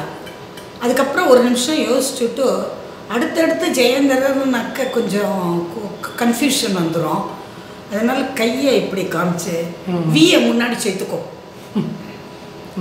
சங்கர விஜயேந்திர சரஸ்வதினு பேருவே அப்படின்னு சொல்லி அனுப்புகிறான். அவளுக்கும் பேர் வச்சது மகாபெரிவா தான். ஆமாம் ஆமாம் ஆமாம். எவ்வளோ யோசிக்கிறாங்க. ஆமாம். ஸோ அதே மாதிரி எங்களுக்கு ரொம்ப வேணுங்கப்பட்டவர், இது ரொம்ப இம்பார்ட்டண்ட் இன்ஃபர்மேஷன் ஃபார் பப்ளிக். போய் பெரியவாளை இவாள்லாம் ரொம்ப ரெகுலராக பெரியவாளை தரிசனம் பண்ணுறான். மாதத்தில் ஒரு தரமோ 2 மாதத்துக்கு ஒரு தரமோ எல்லோரும் பாம்பேலேருந்து வந்து தரிசனம் பண்ணுறான். எங்கடா போயிட்டு வர அப்படின்னு பெரியவா கேட்டிருக்கா. குலதெய்வம் கோயிலுக்கு போயிட்டு வரேன். நாங்கள் போய் என்னெல்லாம் யூஸ்வலாக கேட்டுவிடுவா, என்னெல்லாம் பண்ணினேன் எது பண்ணேன் எல்லாம் கேட்டுருவா, என்ன பண்ணணும்னு சொல்லிவிடுவா. வந்து எல்லாம் கேட்டுட்டோன்னு, ஆமாம் ஒரு வருஷத்தில் எத்தனை தரம் போவேன் சரி அப்படின்னு கேட்டிருக்கா. இவர் வந்து சில சமயம் ஒரு தரம் போவேன், சில சமயம் 2 தரம் போவேன், எனக்கு எப்படி சந்தர்ப்பம் கிடைக்கிறதோ அது மாதிரி. ஆனால் ஒரு தரம் மிஸ் பண்ண மாட்டேன், வருஷத்தில் ஒரு தரம் டெஃபினட்டாக போயிடுவேன். அதுக்கு மேலே எனக்கு சான்ஸ் கிடச்சா போவேன் எனக்கா. அது சரிடா, நீ வருஷத்துக்கு ஒரு தரம் அந்த கோயிலுக்கு போனேன்னாக்க 365 நாள் அந்த கோயிலை ரட்சிச்சா தானடா நீ 365வது நாள் போனால் அந்த கோவிலில் போய் எல்லாம் பண்ண முடியும். ஆமாம், அதுக்கு என்னடா பண்ணியிருக்க அப்படின்னு கேட்டாலும் இவர் என்ன பதில் சொல்லுவார், இவருக்கு தெரியல, நம்ம பேச முடியாது பெரியவாள்கிட்ட. பெரியவா கேள்வியும் கேட்பா, ஒரு 2 நிமிஷம் கழிச்சு தானே பதிலும் சொல்லுவாள். நீங்கள்லாம் என்ன பண்ணணும்னாக்க, இப்போ பொண்களுக்கு தான் முக்கியமாக சொல்கிறேன், பிறந்தாத்த குல தெய்வமும் முக்கியம், புக்காத்த குல தெய்வமும் முக்கியம். ஆமாம். அதனால 2 குலதெய்வத்தையும் நீங்கள் தெரிஞ்சுக்கணும். தெரிஞ்சுட்டு அவாவா கிராமம் அவாவா குலதெய்வத்தில் நித்தியப்படி பூஜைகள் நடக்கிறதா, ஒருவேளை அபிஷேகமாவது நடக்கிறதா, 2 வேளை விளக்கெறியறதா, ஒருவேளை அன்னம் நைவேத்தியம் மாறுதா, சாயங்காலம் பால் நைவேத்தியம் மாறுதா, அதுக்கான சூழ்நிலைகள் இந்த கோயிலில் இருக்கான்னு நீங்கள் பார்க்கணும். இல்லைன்னா அவாவா ஏற்பாடு பண்ணணும். எல்லாரையும் கூட்டிக்கோங்க, உங்கள் கிராமத்தை சேர்ந்தவாள்லாம் அந்த குலதெய்வத்தை சேர்ந்தவா இருப்பார்ல, நிறைய குடும்பங்கள் இருப்பா, அவள்லாம் சேர்த்துக்கோங்க. சேர்த்துட்டு 365 நாளும் அந்த கோவிலில் விளக்கெரியணும், ஒருவேளை அபிஷேகம் ஆகணும், கார்த்தால அன்ன நைவேத்தியம் ஆகணும், சாயங்காலம் பால் நைவேத்தியம் ஆகணும், அதுக்கு ஒரு குறுக்கால் இருக்கணும். அதை வந்து பார்த்துக்கோங்க. அப்போ தானே நீ ஒரு வருஷத்தில் ஒரு தரமோ 2 தரமோ அந்த கோயிலுக்கு போய் எல்லாம் பண்ண முடியும். அதனால அந்த கோயிலை ரட்சிக்கணும்டா, அதை ரட்சிங்கோ நீங்கள்லாம் அப்படின்னு சொன்னாங்க. இது மெசேஜ் நாட் ஒன்லி ஃபார் நம்ம எல்லாருக்குமே. கரெக்ட். ஏன்னா நம்ம அப்புறம் விட்டுடுறோம். இது நான் வந்து சொல்லி சொல்லி இப்போ நிறைய பேர் அவாவா அவாவா இன்னும் இப்போ வைத்தீஸ்வரன் கோவில் அந்த மாதிரி பெரிய பெரிய கோயில்களுக்கெல்லாம் நம்ம ரட்சணை அவசியம் இல்லை, அதுக்கெல்லாம் ஆதீனமெல்லாம் இருக்கா. இது சின்ன சின்ன கோயிலெல்லாம் இருக்கும், எத்தனையோ பேருக்கு ஐயனார் கொல்ல தெய்வம் இருக்கும், கிராம தேவதைகள் கொல்ல தெய்வம் இருக்கும், அதெல்லாம் வந்து பார்த்துக்கிறதுக்கே ஆள் இல்லாமல் இருக்கும். அந்த மாதிரி கோயிலெல்லாம் ரட்சிக்கணும். கரெக்ட். சும்மா அது வந்து ரொம்ப ஸ்பெசிஃபிக்காக பெரியவா வந்து சொல்லியிருக்கா. அதுக்கப்புறம் வந்து வேறு என்ன சொல்லணும், நன்றி இதுன்னு சொல்லி நாங்கள் வந்து வேதபாட நிதி ட்ரஸ்ட்டுக்கு அவர் ஹெரிட்டேஜ் புஸ்தகம் போட்டோம்னு சொன்னோம். ஆமாம் ஆமாம், சவனியர். ஆமாம், சவனியரில் புக்கு போட்டோம் இல்லையா. அதில் வந்து சிவனுக்கு என்ன பண்ணினோம், நாங்கள் வந்து திருவாரூர் தியாகராஜரையும் கமலாம்பாளையும் போட்டோம். நமக்கெல்லாம் கமலாம்பாளை தான் தெரியும். ஆமாம் ஆமாம், கரெக்ட். போட்டு எடுத்துன்னு போனோம். அதுக்கு கோவிலுக்கு கமலாலயம்னு ஒரு பேர். கமலாலயம் குளத்துக்கு. ஓகே, சரி, குளத்துக்கு பேர் கமலாலயம். ஓகே. இதுதான் ஒரு ஃபோட்டோவும் அதோட இந்த கேப்ஷன்லாம் கொடுத்த உடனே பெரியவாள்கிட்ட கொண்டு போய் காட்டணும். பெரியவா ஓகே பண்ணால் தானே அடுத்த படத்துக்கு போனோம். இப்போ இது கமலாம்பாள் திருவாரூர் தியாகராஜர் ரெடி பண்ணியாச்சு, கேப்ஷன் ரெடி பண்ணியாச்சு, கொண்டு போய் காமிச்சோம். ஐயங்கார் மாமாவும் கூட இருந்தான். நாங்கள் ஒரு 4-5 பேர் இருந்தோம்னு நினைக்கிறேன். பெரியவா பார்த்தோன்னே கமலாம்பாள் பார்வதி அம்சமா அப்படின்னா யாருக்கு தெரியும், அவரை தவிர. ஸோ பேசாமல் நின்னோம். நீலோத்பலாம்பாள் தான் பார்வதி அம்சம், அதனால் அவளை தான் போடணும். நீலோத்பலாம்பாளை போடுங்க. அப்போ கமலாம்பாள்னு கேள்வி கேட்கணுமே. அப்புறம் அதுக்கு எக்ஸ்பிளனேஷன் கொடுக்கணுமே. எக்ஸ்பிளனேஷன் கமலாம்பாள் யாருன்னு ஒரு எக்ஸ்பிளனேஷன் கொடுக்கணுமே. கமலாம்பாள் எப்படி உட்காண்டிருக்கா பார்த்தியா அப்படின்னா, கால் மேலே கால் போட்டு உட்காந்துருப்போம். ஓ சரி. ஸ்ரீமாதா ஸ்ரீ மகாராஜ்ஞி ஸ்ரீமத் சிம்ஹாசனேஸ்வரி. ஆமாம். இந்த சிம்ஹாசனத்தில் உட்காந்து அந்த ராஜகம்பி உனக்கு வந்து அந்த வெல்த்து எல்லாம் இருக்கும்போது தான் கால் மேலே கால் போட்டு உட்காருவேன். கரெக்ட். அந்த ஒரு சென்ஸ் ஆஃப் அச்சீவ்மெண்ட்டு, அந்த கால் மேலே கால் போடணும்னா அதுக்கு தகுந்த அந்த இது இருக்கணும், அந்த சூழ்நிலை இருக்கணும். ஆமாம். இவ கால் மேலே கால் போட்டு உட்காந்துருக்கா. இப்போ சிம்ஹாசனேஸ்வரி அவ தானே. அதனால வந்து அவள் வந்து அதுக்கு வந்து பிரிவாக சொல்கிறா, சிருஷ்டியே ஆரம்பிக்கல இன்னும். ஒரே இருட்டு, எல்லா இடத்துலையும் வெறும் தண்ணி. அதில் பெருமாள் பள்ளி கொண்டிருக்கார். ஐயோ நான் மட்டும் இப்படி இருக்கேனேன்னு பெருமாள் யோசிச்சுட்டு இருக்காங்க. அப்போ வந்து ஒரு மின்னல் வருதான், ஒரு மின்னல் மாதிரி ஒரு ஒளி வருது. ஒரு ஒளி வந்த உடனே என்னன்னு பார்க்குற, அதுலேருந்து கருப்பாக ஒரு அழகான பொண்ணு வரா. அந்த ஒளியிலேருந்து அவருக்கு கருப்பான அழகான பொண்ணு வந்ததுனால காளி காலராத்திரின்னு விஷ்ணு அவளுக்கு பேர் வைக்கிறார். சரி. பெருமாள் வந்து அவளுக்கு பேர் வைக்கிறார். அவள் என்ன பண்ணுறா, பிரம்மா விஷ்ணு ருத்ரன் பிரம்மேந்திரன் சதாசிவத்தை தங்கிட்டேந்து வெளியில் கொண்டு வரா. ஸோ இப்போ பிரம்மா வந்து மேட்டர். கரெக்டு. இப்போ எனர்ஜி வேணும். கரெக்ட். ஆமாம். அப்போ தானே அது ரெண்டும் சினர்ஜைஸ் ஆகும். அப்போ பிரம்மாவுக்கு சரஸ்வதி, விஷ்ணுவுக்கு லக்ஷ்மி, ருத்ரனுக்கு ருத்ராணி. Okay okay okay. அந்த மாதிரி கொண்டு வரா. சதாசிவத்துக்கு ஏதோ ஒரு சொல்கிறா பெரியவா வந்து. அதுக்கப்புறம் அதுலேருந்து சிருஷ்டி வருது. உடனே பிரம்மா சிருஷ்டியை ஆரம்பித்தா. இதில் வந்து பஞ்சயக்கியத்தையும் அவளே தான் பண்ணுறா. ஓகே. சிருஷ்டி ஸ்திதி சம்ஹாரம் திரோதானம் அனுகிரகம். இதில் சிருஷ்டி ஸ்திதி ருத்ர இதுக்கு 3 பேர் வந்துச்சு. 3 பேர். ஆமாம். பிரம்மா விஷ்ணு மகேஸ்வரன். இது பிரம்மா விஷ்ணு ருத்ரன் வந்துச்சு. இப்போ 4வது திரோதானத்தை வந்து தானே வச்சுக்கிறா. ஆமாம். அவள் தான் விஷ்ணு மாயா. திரோதானகரீஸ்வரின்னு ஒரு பேரும் உண்டு இல்லையா? ஆமாம். ஏன்னா இப்போ சிருஷ்டி முடிஞ்சிடுத்துன்னா அதுக்கப்புறம் வேலை கிடையாது. கரெக்டு. ருத்ரன் வேலை முடிஞ்சிடுத்துன்னா வேலை கிடையாது. இந்த இன்பிட்வீனில் இருக்கிற விஷ்ணுவுக்கு தான் வேலை ஜாஸ்தி. ஆமாம் ஆமாம் ஆமாம் ஆமாம். டெய்லி மாயா கிரியேட் பண்ணுவேன். மாயா கிரியேட். அப்போ ஒரு மாயா இருந்தால் தான் அவரோட வேலையை ஒழுங்காக பண்ண முடியும். ஆமாம். அதனால விஷ்ணு மாயாவா சகோதரியா அவருடைய பார்ட்டு. ஓ சரி சரி. இருந்து அவள் பண்ணுறா. ஸோ இது இத்தனையும் பண்ணுறவள் இந்த கமலாம்பா.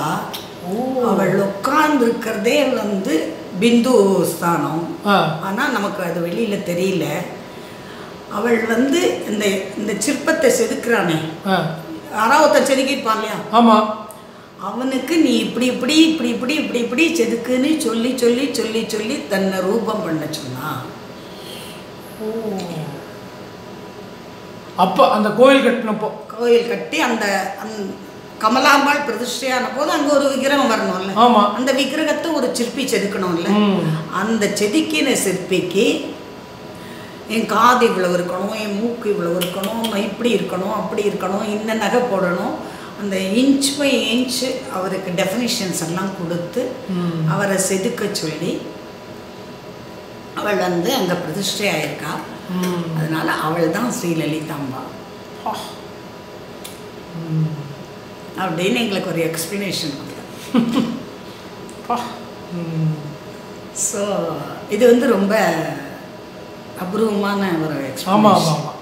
லலிதா சஹஸ்ரநாமத்தை அப்படியே கவர் பண்ணிட்டாளே. ஆமாம், ஃபுல்லாகவே. ஆமாம் ஆமாம், கவர் பண்ணிட்டாளே. ஸ்ரீமாதா மகாராஜ்னின்னா கீழே லலிதாம்பாளில் வந்து முடிச்சுட்டா.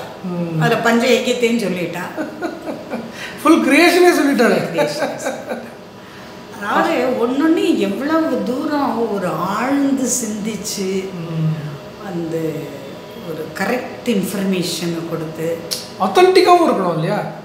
தான் சொல்கிறது எல்லாரும் கேட்கணுங்கிற மாதிரி இல்லையே. It has to be correct. So ரொம்ப இது அது ஒரு அந்த ஒரு எக்ஸ்பீரியன்ஸ் ஒன்றாச்சு. அது கிட்டத்தட்ட ஒரு 45 to 50 minutes அன்றைக்கி பேசினோம். வேறு யாருக்குமே தரிசனம் இல்லை. அது ஒரு பாக்கியமாக கிடச்சிது. பெரிய விஷயம். அதான் முதல் கேள்வியே, எந்த கோவிலையாவது இப்படி உட்காந்து பார்த்துருக்கியா நீ? அவள் கால் மேலே கால் போட்டு உட்காந்துருக்கா. மகாராஜ்னி சிம்ஹாசனேஸ்வரி. ஆனால் ஏன்னா உலகத்துக்கே அவள் தானே ராணி, சக்கரவர்த்தினி. ஆமாம் ஆமாம். அதனால அவள் கால் மேலே கால் போட்டு பெரிய விஷயம். வேறு ஏதாவது பாக்கி இருக்கா சொல்கிறதுக்கு? இது வரைக்கும் இவ்வளவுதான் ஞாபகம் இருக்கு. நிறைய இன்சிடென்ட்ஸ்ப்பா, நிறைய இன்சிடென்ட்ஸு. ஸோ இன்னைக்கு தான் ஞாபகம் இருக்கு. சரி, ஏதாவது ஃபர்தராக ஞாபகம் தான் நீங்கள் ஃபர்தராக சொல்லுங்கள். நிச்சயமா. ரொம்ப சந்தோஷம். நீங்கள் ஒரு ரொம்ப முக்கியமான ஒரு பெரியவாளோட லைஃப்பில் ரொம்ப முக்கியமான பகுதி இந்த வேத ரக்ஷண நிதி ட்ரஸ்ட். நிச்சயமாக நம்ம ஒரு ட்ரஸ்ட்டாக அதை சொல்கிறோம். பட் அந்த வேத தர்ம சாஸ்திர பரிபாலன சபான்னு 42லே பெரியவா ஆரம்பிச்சுட்டா. ஆனால் அதை வந்து ஒரு மேத்தமேட்டிக்கலாக அதுக்கு ஒரு ஷேப் கொடுத்தது வந்து நிச்சயமாக கிரேட்டஸ்ட்டு ஷேப்பு கொடுத்ததோடு இல்லை, நீ படித்தா உன்னாலேயும் வாழ்க்கை எல்லாரும் வாழற மாதிரி வாழ முடியும். உனக்கும் அதுலேருந்து வருமானமெல்லாம் வரும். நீயே சந்தோஷமாக குடும்பம் பண்ண முடியுங்கிற அந்த கான்ஃபிடென்ஸை க்ரியேட் பண்ணனால தான் படிக்கிறதுக்கு வந்தான். ஆமாம் ஆமாம், நீங்கள் கரெக்டாக சொல்கிறீங்க. ஆக்சுவலி இப்போ இருக்கிற சீனியர் வித்வான் நீங்கள் யார்கிட்ட போய் நீங்கள் கேட்டாலும் என்ன இன்றைக்கி நாங்கள் இருக்கிறதுக்கே பெரியவா தான் காரணம்னு சொல்கிறாங்க. நிச்சயமாக. ஓகே, புதுசாக வர கணப்பாடிகளுக்கு தெரியாமல் இருக்கலாம், தெரியாது இருக்கலாம். பட் நீங்கள் போய் இப்போ சீனியர் வித்வான் நீங்கள் யாராவது கணேச கணப்பாடிகள் இல்லை, இப்போ வந்து ஒரு 45-50 வயசுக்கு மேலே. ஆமாம் ஆமாம், ஒரு 60 வயசாவது இருக்கணும் வாழ்க்கை. 50 வயசுக்கு மேலே கேட்டியானாக்கா அவள் வந்து பெரியவா தான். பெரியவா இல்லைன்னா வேதமே இல்லைன்னு சொல்கிறாங்க தமிழ்நாட்டில். ஆமாம், அந்த அளவுக்கு ஜீரோ இன்ஃப்ராஸ்ட்ரக்சராக இருந்தது. கம்ப்ளீட்லி ஜீரோலேருந்து எடுத்துன்னு வந்திருக்காங்க. அது இல்லையே. அதே மாதிரி இன்னொன்று கூட, பெரியவா வந்து இதில் இடையாத்தங்குடியில் இருக்கா. அந்த சமயத்தில் காரைக்குடியில் வந்து அரியக்குடி ராமானுஜமேங்கார்னு பெரிய அவள் வந்து சுப்பிரமணியாய நமஸ்தே பாட்டு ரொம்ப ஃபேமஸ் ஆச்சு அவருக்கு. ஆமாம், சுப்பிரமணியாய நமஸ்தே ஃபேமஸ் ஆச்சு. காரைக்குடியில் வந்து ஏதோ ஒரு செட்டியார் வீட்டு கல்யாணம், அந்த கல்யாணத்துக்கு பாடுறதுக்கு வந்திருக்கார். அவருக்கு வந்து யாரோ சொல்லிருக்கா பெரியவா இடையாத்தங்குடியில் இருக்காங்க. அந்த காலத்தில் டிரான்ஸ்போர்ட் ஃபெசிலிட்டிஸ் இல்லாதனால அவள் முதல் நாளே வந்துடுவா இல்லையா, 2 நாள் தங்குற மாதிரி தான் வருவாள். உடனே ஒரு கார் எடுத்துட்டு பெரியவாளை பார்க்க வந்துட்டார். பெரியவாளை பார்க்க வந்தோடனே பெரியவாளை பார்க்குறார், வந்து தரிசனமெல்லாம் பண்ணுறார். அந்த அப்போ சுப்பிரமணிய நமஸ்தேக்கு பெரியவா வந்து அவருக்கு அர்த்தம் சொல்கிறான். அது வந்து எல்லாருக்குமே ரொம்ப ஃபேமஸ், ரொம்ப ஃபேமஸ் இன்சிடென்ட். அது ஃபேமஸ் இன்சிடென்ட்.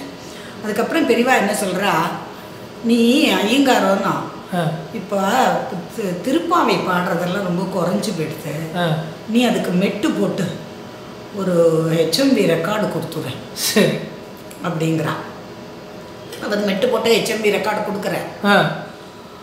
அதுக்கப்புறம் தான் அதுக்கப்புறம் வந்து பெரியவா வந்து மார்கழி மாதம் கோவில். ஆமாம், திருப்பாவை திருவம்பாவை ரெண்டுத்தையும் சிவா விஷ்ணு அபேதம் இருக்கக்கூடாதுன்னு சொல்லிட்டு அதை பெருசாக ஆரம்பிக்கிறாங்க. அந்த திருப்பாவை அது ஆரம்பிச்சு அந்த பஜனையெல்லாம் அப்புறம் திரும்பி ரிவைவ் ஆகுது. ஆமாம் ஆமாம், ரிவைவ் ஆகுது. ஆமாம் ஆமாம். ஸோ வந்து அதெல்லாமும் பண்ணியிருக்கான், நிறைய பண்ணியிருக்கான். மாநாடே கிரியேட் பண்ண, திருப்பாவை திருவம்பாவத்துக்கு மாநாடு மாதிரி பண்ண. ஆமாம், மாநாடெல்லாம் போட்டு பண்ணான். அந்த ஓதுவாருக்கெல்லாம் ஓதுவார் ஸ்கூலுக்கெல்லாம் வந்து.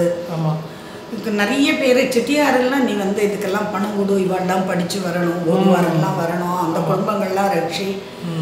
யார் போனாலும் அந்த வேதம் படிக்கிறாளோ ஓதுவாராக படிப்பாளோ, என்ன அந்த நம்ம ஹிந்து தர்மத்தில் இருக்கிற எண்ணத்தை படிக்கிறாளோ, அந்த குடும்பத்தில் கல்யாணமா கார்த்தியா அவளுக்கு பண பிரச்சனையா, இந்த நீ போ அந்த போய் ஹெல்ப் பண்ண. கச்சிமூதூர் ட்ரஸ்ட்னு ஒன்று ஆரம்பிச்சா, கச்சிமூதூர் ட்ரஸ்ட்னு. அதெல்லாம் இந்த மாதிரி வேலைக்கு தான் கச்சிமூதூர் ட்ரஸ்ட் மெயின் வேலையே அதுதான். கரெக்ட்.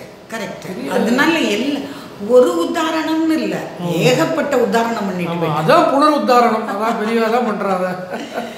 ஆதிசங்கருக்கு அப்புறம் இன்னைக்கு வந்து இவ தான் இவ்வளவு தூரம் இருந்து பண்ணியிருக்கான். அதெல்லாம் சந்தேகமே கிடையாது. ஆதிசங்கரே பெரியவாளா வந்தாளா அதுவும் நமக்கு தெரியல. நம்ம சாதாரண மனுஷா, இந்த சாதாரண அறிவை வச்சுட்டு பேசுகிறவா, நமக்கு என்ன தெரியும் அவளை பற்றி. பெரிய விஷயம். நீங்கள் திருப்பி இன்றைக்கி 1.5 மணி நேரம் சொல்லியிருக்கேன். அன்றைக்கி விட்டு போனது, அப்புறம் அது தவிர மிச்ச இன்சூரன்ஸும் சொல்லியிருக்கேன். நிச்சயம் முக்கியமாக பின்னவாசல் பெரியவாளை பற்றியும் சொல்லியிருக்கேன். ஸோ அதனால் ரொம்ப சந்தோஷம். அவள் தான் அந்த ஆண்டவன் பிச்சைங்கிறவாளோட சரீரத்தில் கூடு விட்டு கொடுப்பாயிறான். ஓ, பின்னவாச பெரியவா 1944 சமாதியாரா. அவளுக்கு வந்து மானசீக குரு சதாசிவ பிரம்மேந்திரா. ஓ, ஓகே ஓகே. அப்போ வந்து சமாதி ஆரத்தை சதாசிவ பிரம்மேந்திரால பிரார்த்தனை பண்ணுறான். இது வந்து அவளே பாட்டாக எழுதி வச்சுட்டு போயிருக்கான். ஓகே, நான் சொல்கிறேன் எப்படி பாட்டாக எழுதி வச்சுருக்கான்னு. வந்து அப்போ சதாசிவ பிரம்மேந்திரால் சொல்கிறா, நீ வந்து கல்யாணம் பண்ணிட்டு பொண்டாட்டியை விட்டுட்டு வந்துட்ட. அவள் வந்து அந்த காலத்தில் பிறந்தாட்டில் இருந்தாலும் பூக்காட்டில் இருந்தாலும் பொண்கள் எல்லாம் ரொம்ப வெளியில் விட மாட்டான். வெளியில் விடாதோடு இல்லை, ஒரு ரொம்ப இதுவாக தான் ட்ரீட் பண்ணுவாள். காயில் வந்தபடி பேசிண்டே ஏசிண்டே ஒரு வேலைக்கார மாதிரி தான் ட்ரீட் பண்ணுவாள். அந்த மாதிரிலாம் அவள் கஷ்டப்பட்டுருக்கா. அப்போ வந்து இன்னைக்கோ ஒரு நாள் நினச்சிண்டாளாம், நீயும் ஒரு பொண்ணாக பிறந்து என்ன மாதிரி கஷ்டப்பட்டா தான் ஒரு பொன் கஷ்டம்னா என்னன்னு உனக்கு தெரியும்னு. அவள் அந்த மாதிரி நினச்சிருக்கா. அதனால அதுக்காக நீ வந்து ஒரு புறவி எடுக்கணும். ஆனால் உனக்கு கர்ப்பவாசம் கிடையாது. நீ இந்த இங்கேயே இந்த பின்னவாசல் சமாதியிலேயே நீ இரு. நான் உனக்கு காலம் வரத்தே சொல்கிறேன். அப்போ வந்து நீ இன்னொரு ஸ்ரீ சரீரத்தில் கூடு விட்டு கூடு பாஞ்சிக்கோ அப்படிங்கிறாரு. ஓ, ஓகே ஓகே. அப்போ 1948 சென்னையில் மயிலாப்பூரில் மரகதம்மாள்னு ஒருத்தர் இருக்கான். அவள் வந்து ரொம்ப பெரிய முருக பக்தா. அவளுக்கு முருகன் நேராக வந்து பேசுவேன். நிறைய முருகன் மேலே பாட்டெல்லாம் எழுதியிருக்கான். அவளும் ஒரு யோகீஸ்வராமாயி தான் வாழ்ந்திருக்கா. குடும்பத்தோடு இருந்திருக்கா. அவளுக்கு குழந்தை குட்டையெல்லாம் இருந்திருக்கு. அவளுக்கு 1948 if I am correct Vaikasi Visakam அன்னைக்கு உடம்பு சரியில்லாமல் போயிருக்கு. அவள் சன்னே டாக்டர். அவள் வந்து அம்மா இஸ் நோ மோர்னு டிக்ளேர் பண்ணிட்டார். சரி. அந்த சமயத்தில் சதாசிவ பிரம்மேந்திரா பின்னவாச பெரியவாளை சொல்கிறா, இந்த சரீரம் தான் உனக்கு ஏற்ற சரீரம், நீ இந்த சரீரத்துக்குள்ளே போய் கூடு விட்டு கூடு பாஞ்சிக்கோங்கிற. ஒரு ஜென்மத்துக்காக ஒரு ஜென்மத்துக்காக ஒரு கணக்கு. 1948 to 1991 வரைக்கும் அந்த சரீரத்தில் பின்னவாச பெரியவா இருக்கா. ஆண்டவன் பிச்சை சரீரத்தில். ஆண்டவன் பிச்சை இங்கே தான் மயிலாப்பூரில் இருந்தா. Okay okay okay. அந்த சர்க்கரை அம்மாள் மாதிரி அவள் அந்த மாதிரி அவள் மிரக்கல்லாம் பண்ணல. ஆனால் ரொம்ப பெரிய, ஏன்னா இவாள தான். அப்போ அவளுக்கு உயிர் போய் ஒரு 50 வருஷம் ஃபர்தராக எக்ஸ்டெண்ட் ஆகுது இவரனால எக்ஸ்டெண்ட் ஆகுது. ஓ, சரி சரி. ஆனால் அவளோட பிஹேவியர்லாம் இப்போ டோட்டலாக மாறுது. ஏன்னா பிகாஸ் ஆஃப் கோர்ஸ் சன்னியாசியோட சன்னியாசியோட ஆத்மா உள்ள வந்திருக்கு இல்லையா. பட் அவளுக்கு ஆசிரமெல்லாம் ஒன்றும் கிடையாது. ஆசிரமெல்லாம் ஓகே. பின்னவாச பெரியவாளுக்கு மட்டும்தான் பின்னவாசலில் சமாதி இருக்கு. ஓகே. ஆண்டவன் பிச்சைக்கு எதுவும் இருக்காமே தெரியல. ஏன்னா அவள் கடைசி வரைக்கும் குடும்பஸ்தலாக தானே இருந்திருக்கா. குடும்பத்தோட தான். அதாவது அவர் முதல்ல தவறிட்டார் மாமா. அதுக்கப்புறம் இவா இருந்திருக்கா. ஆனால் இவாளுக்கு இவா நிறைய திருப்புகள்லாம் இது பண்ணியிருக்கான். ப்ராபகண்டா பண்ணியிருக்கா.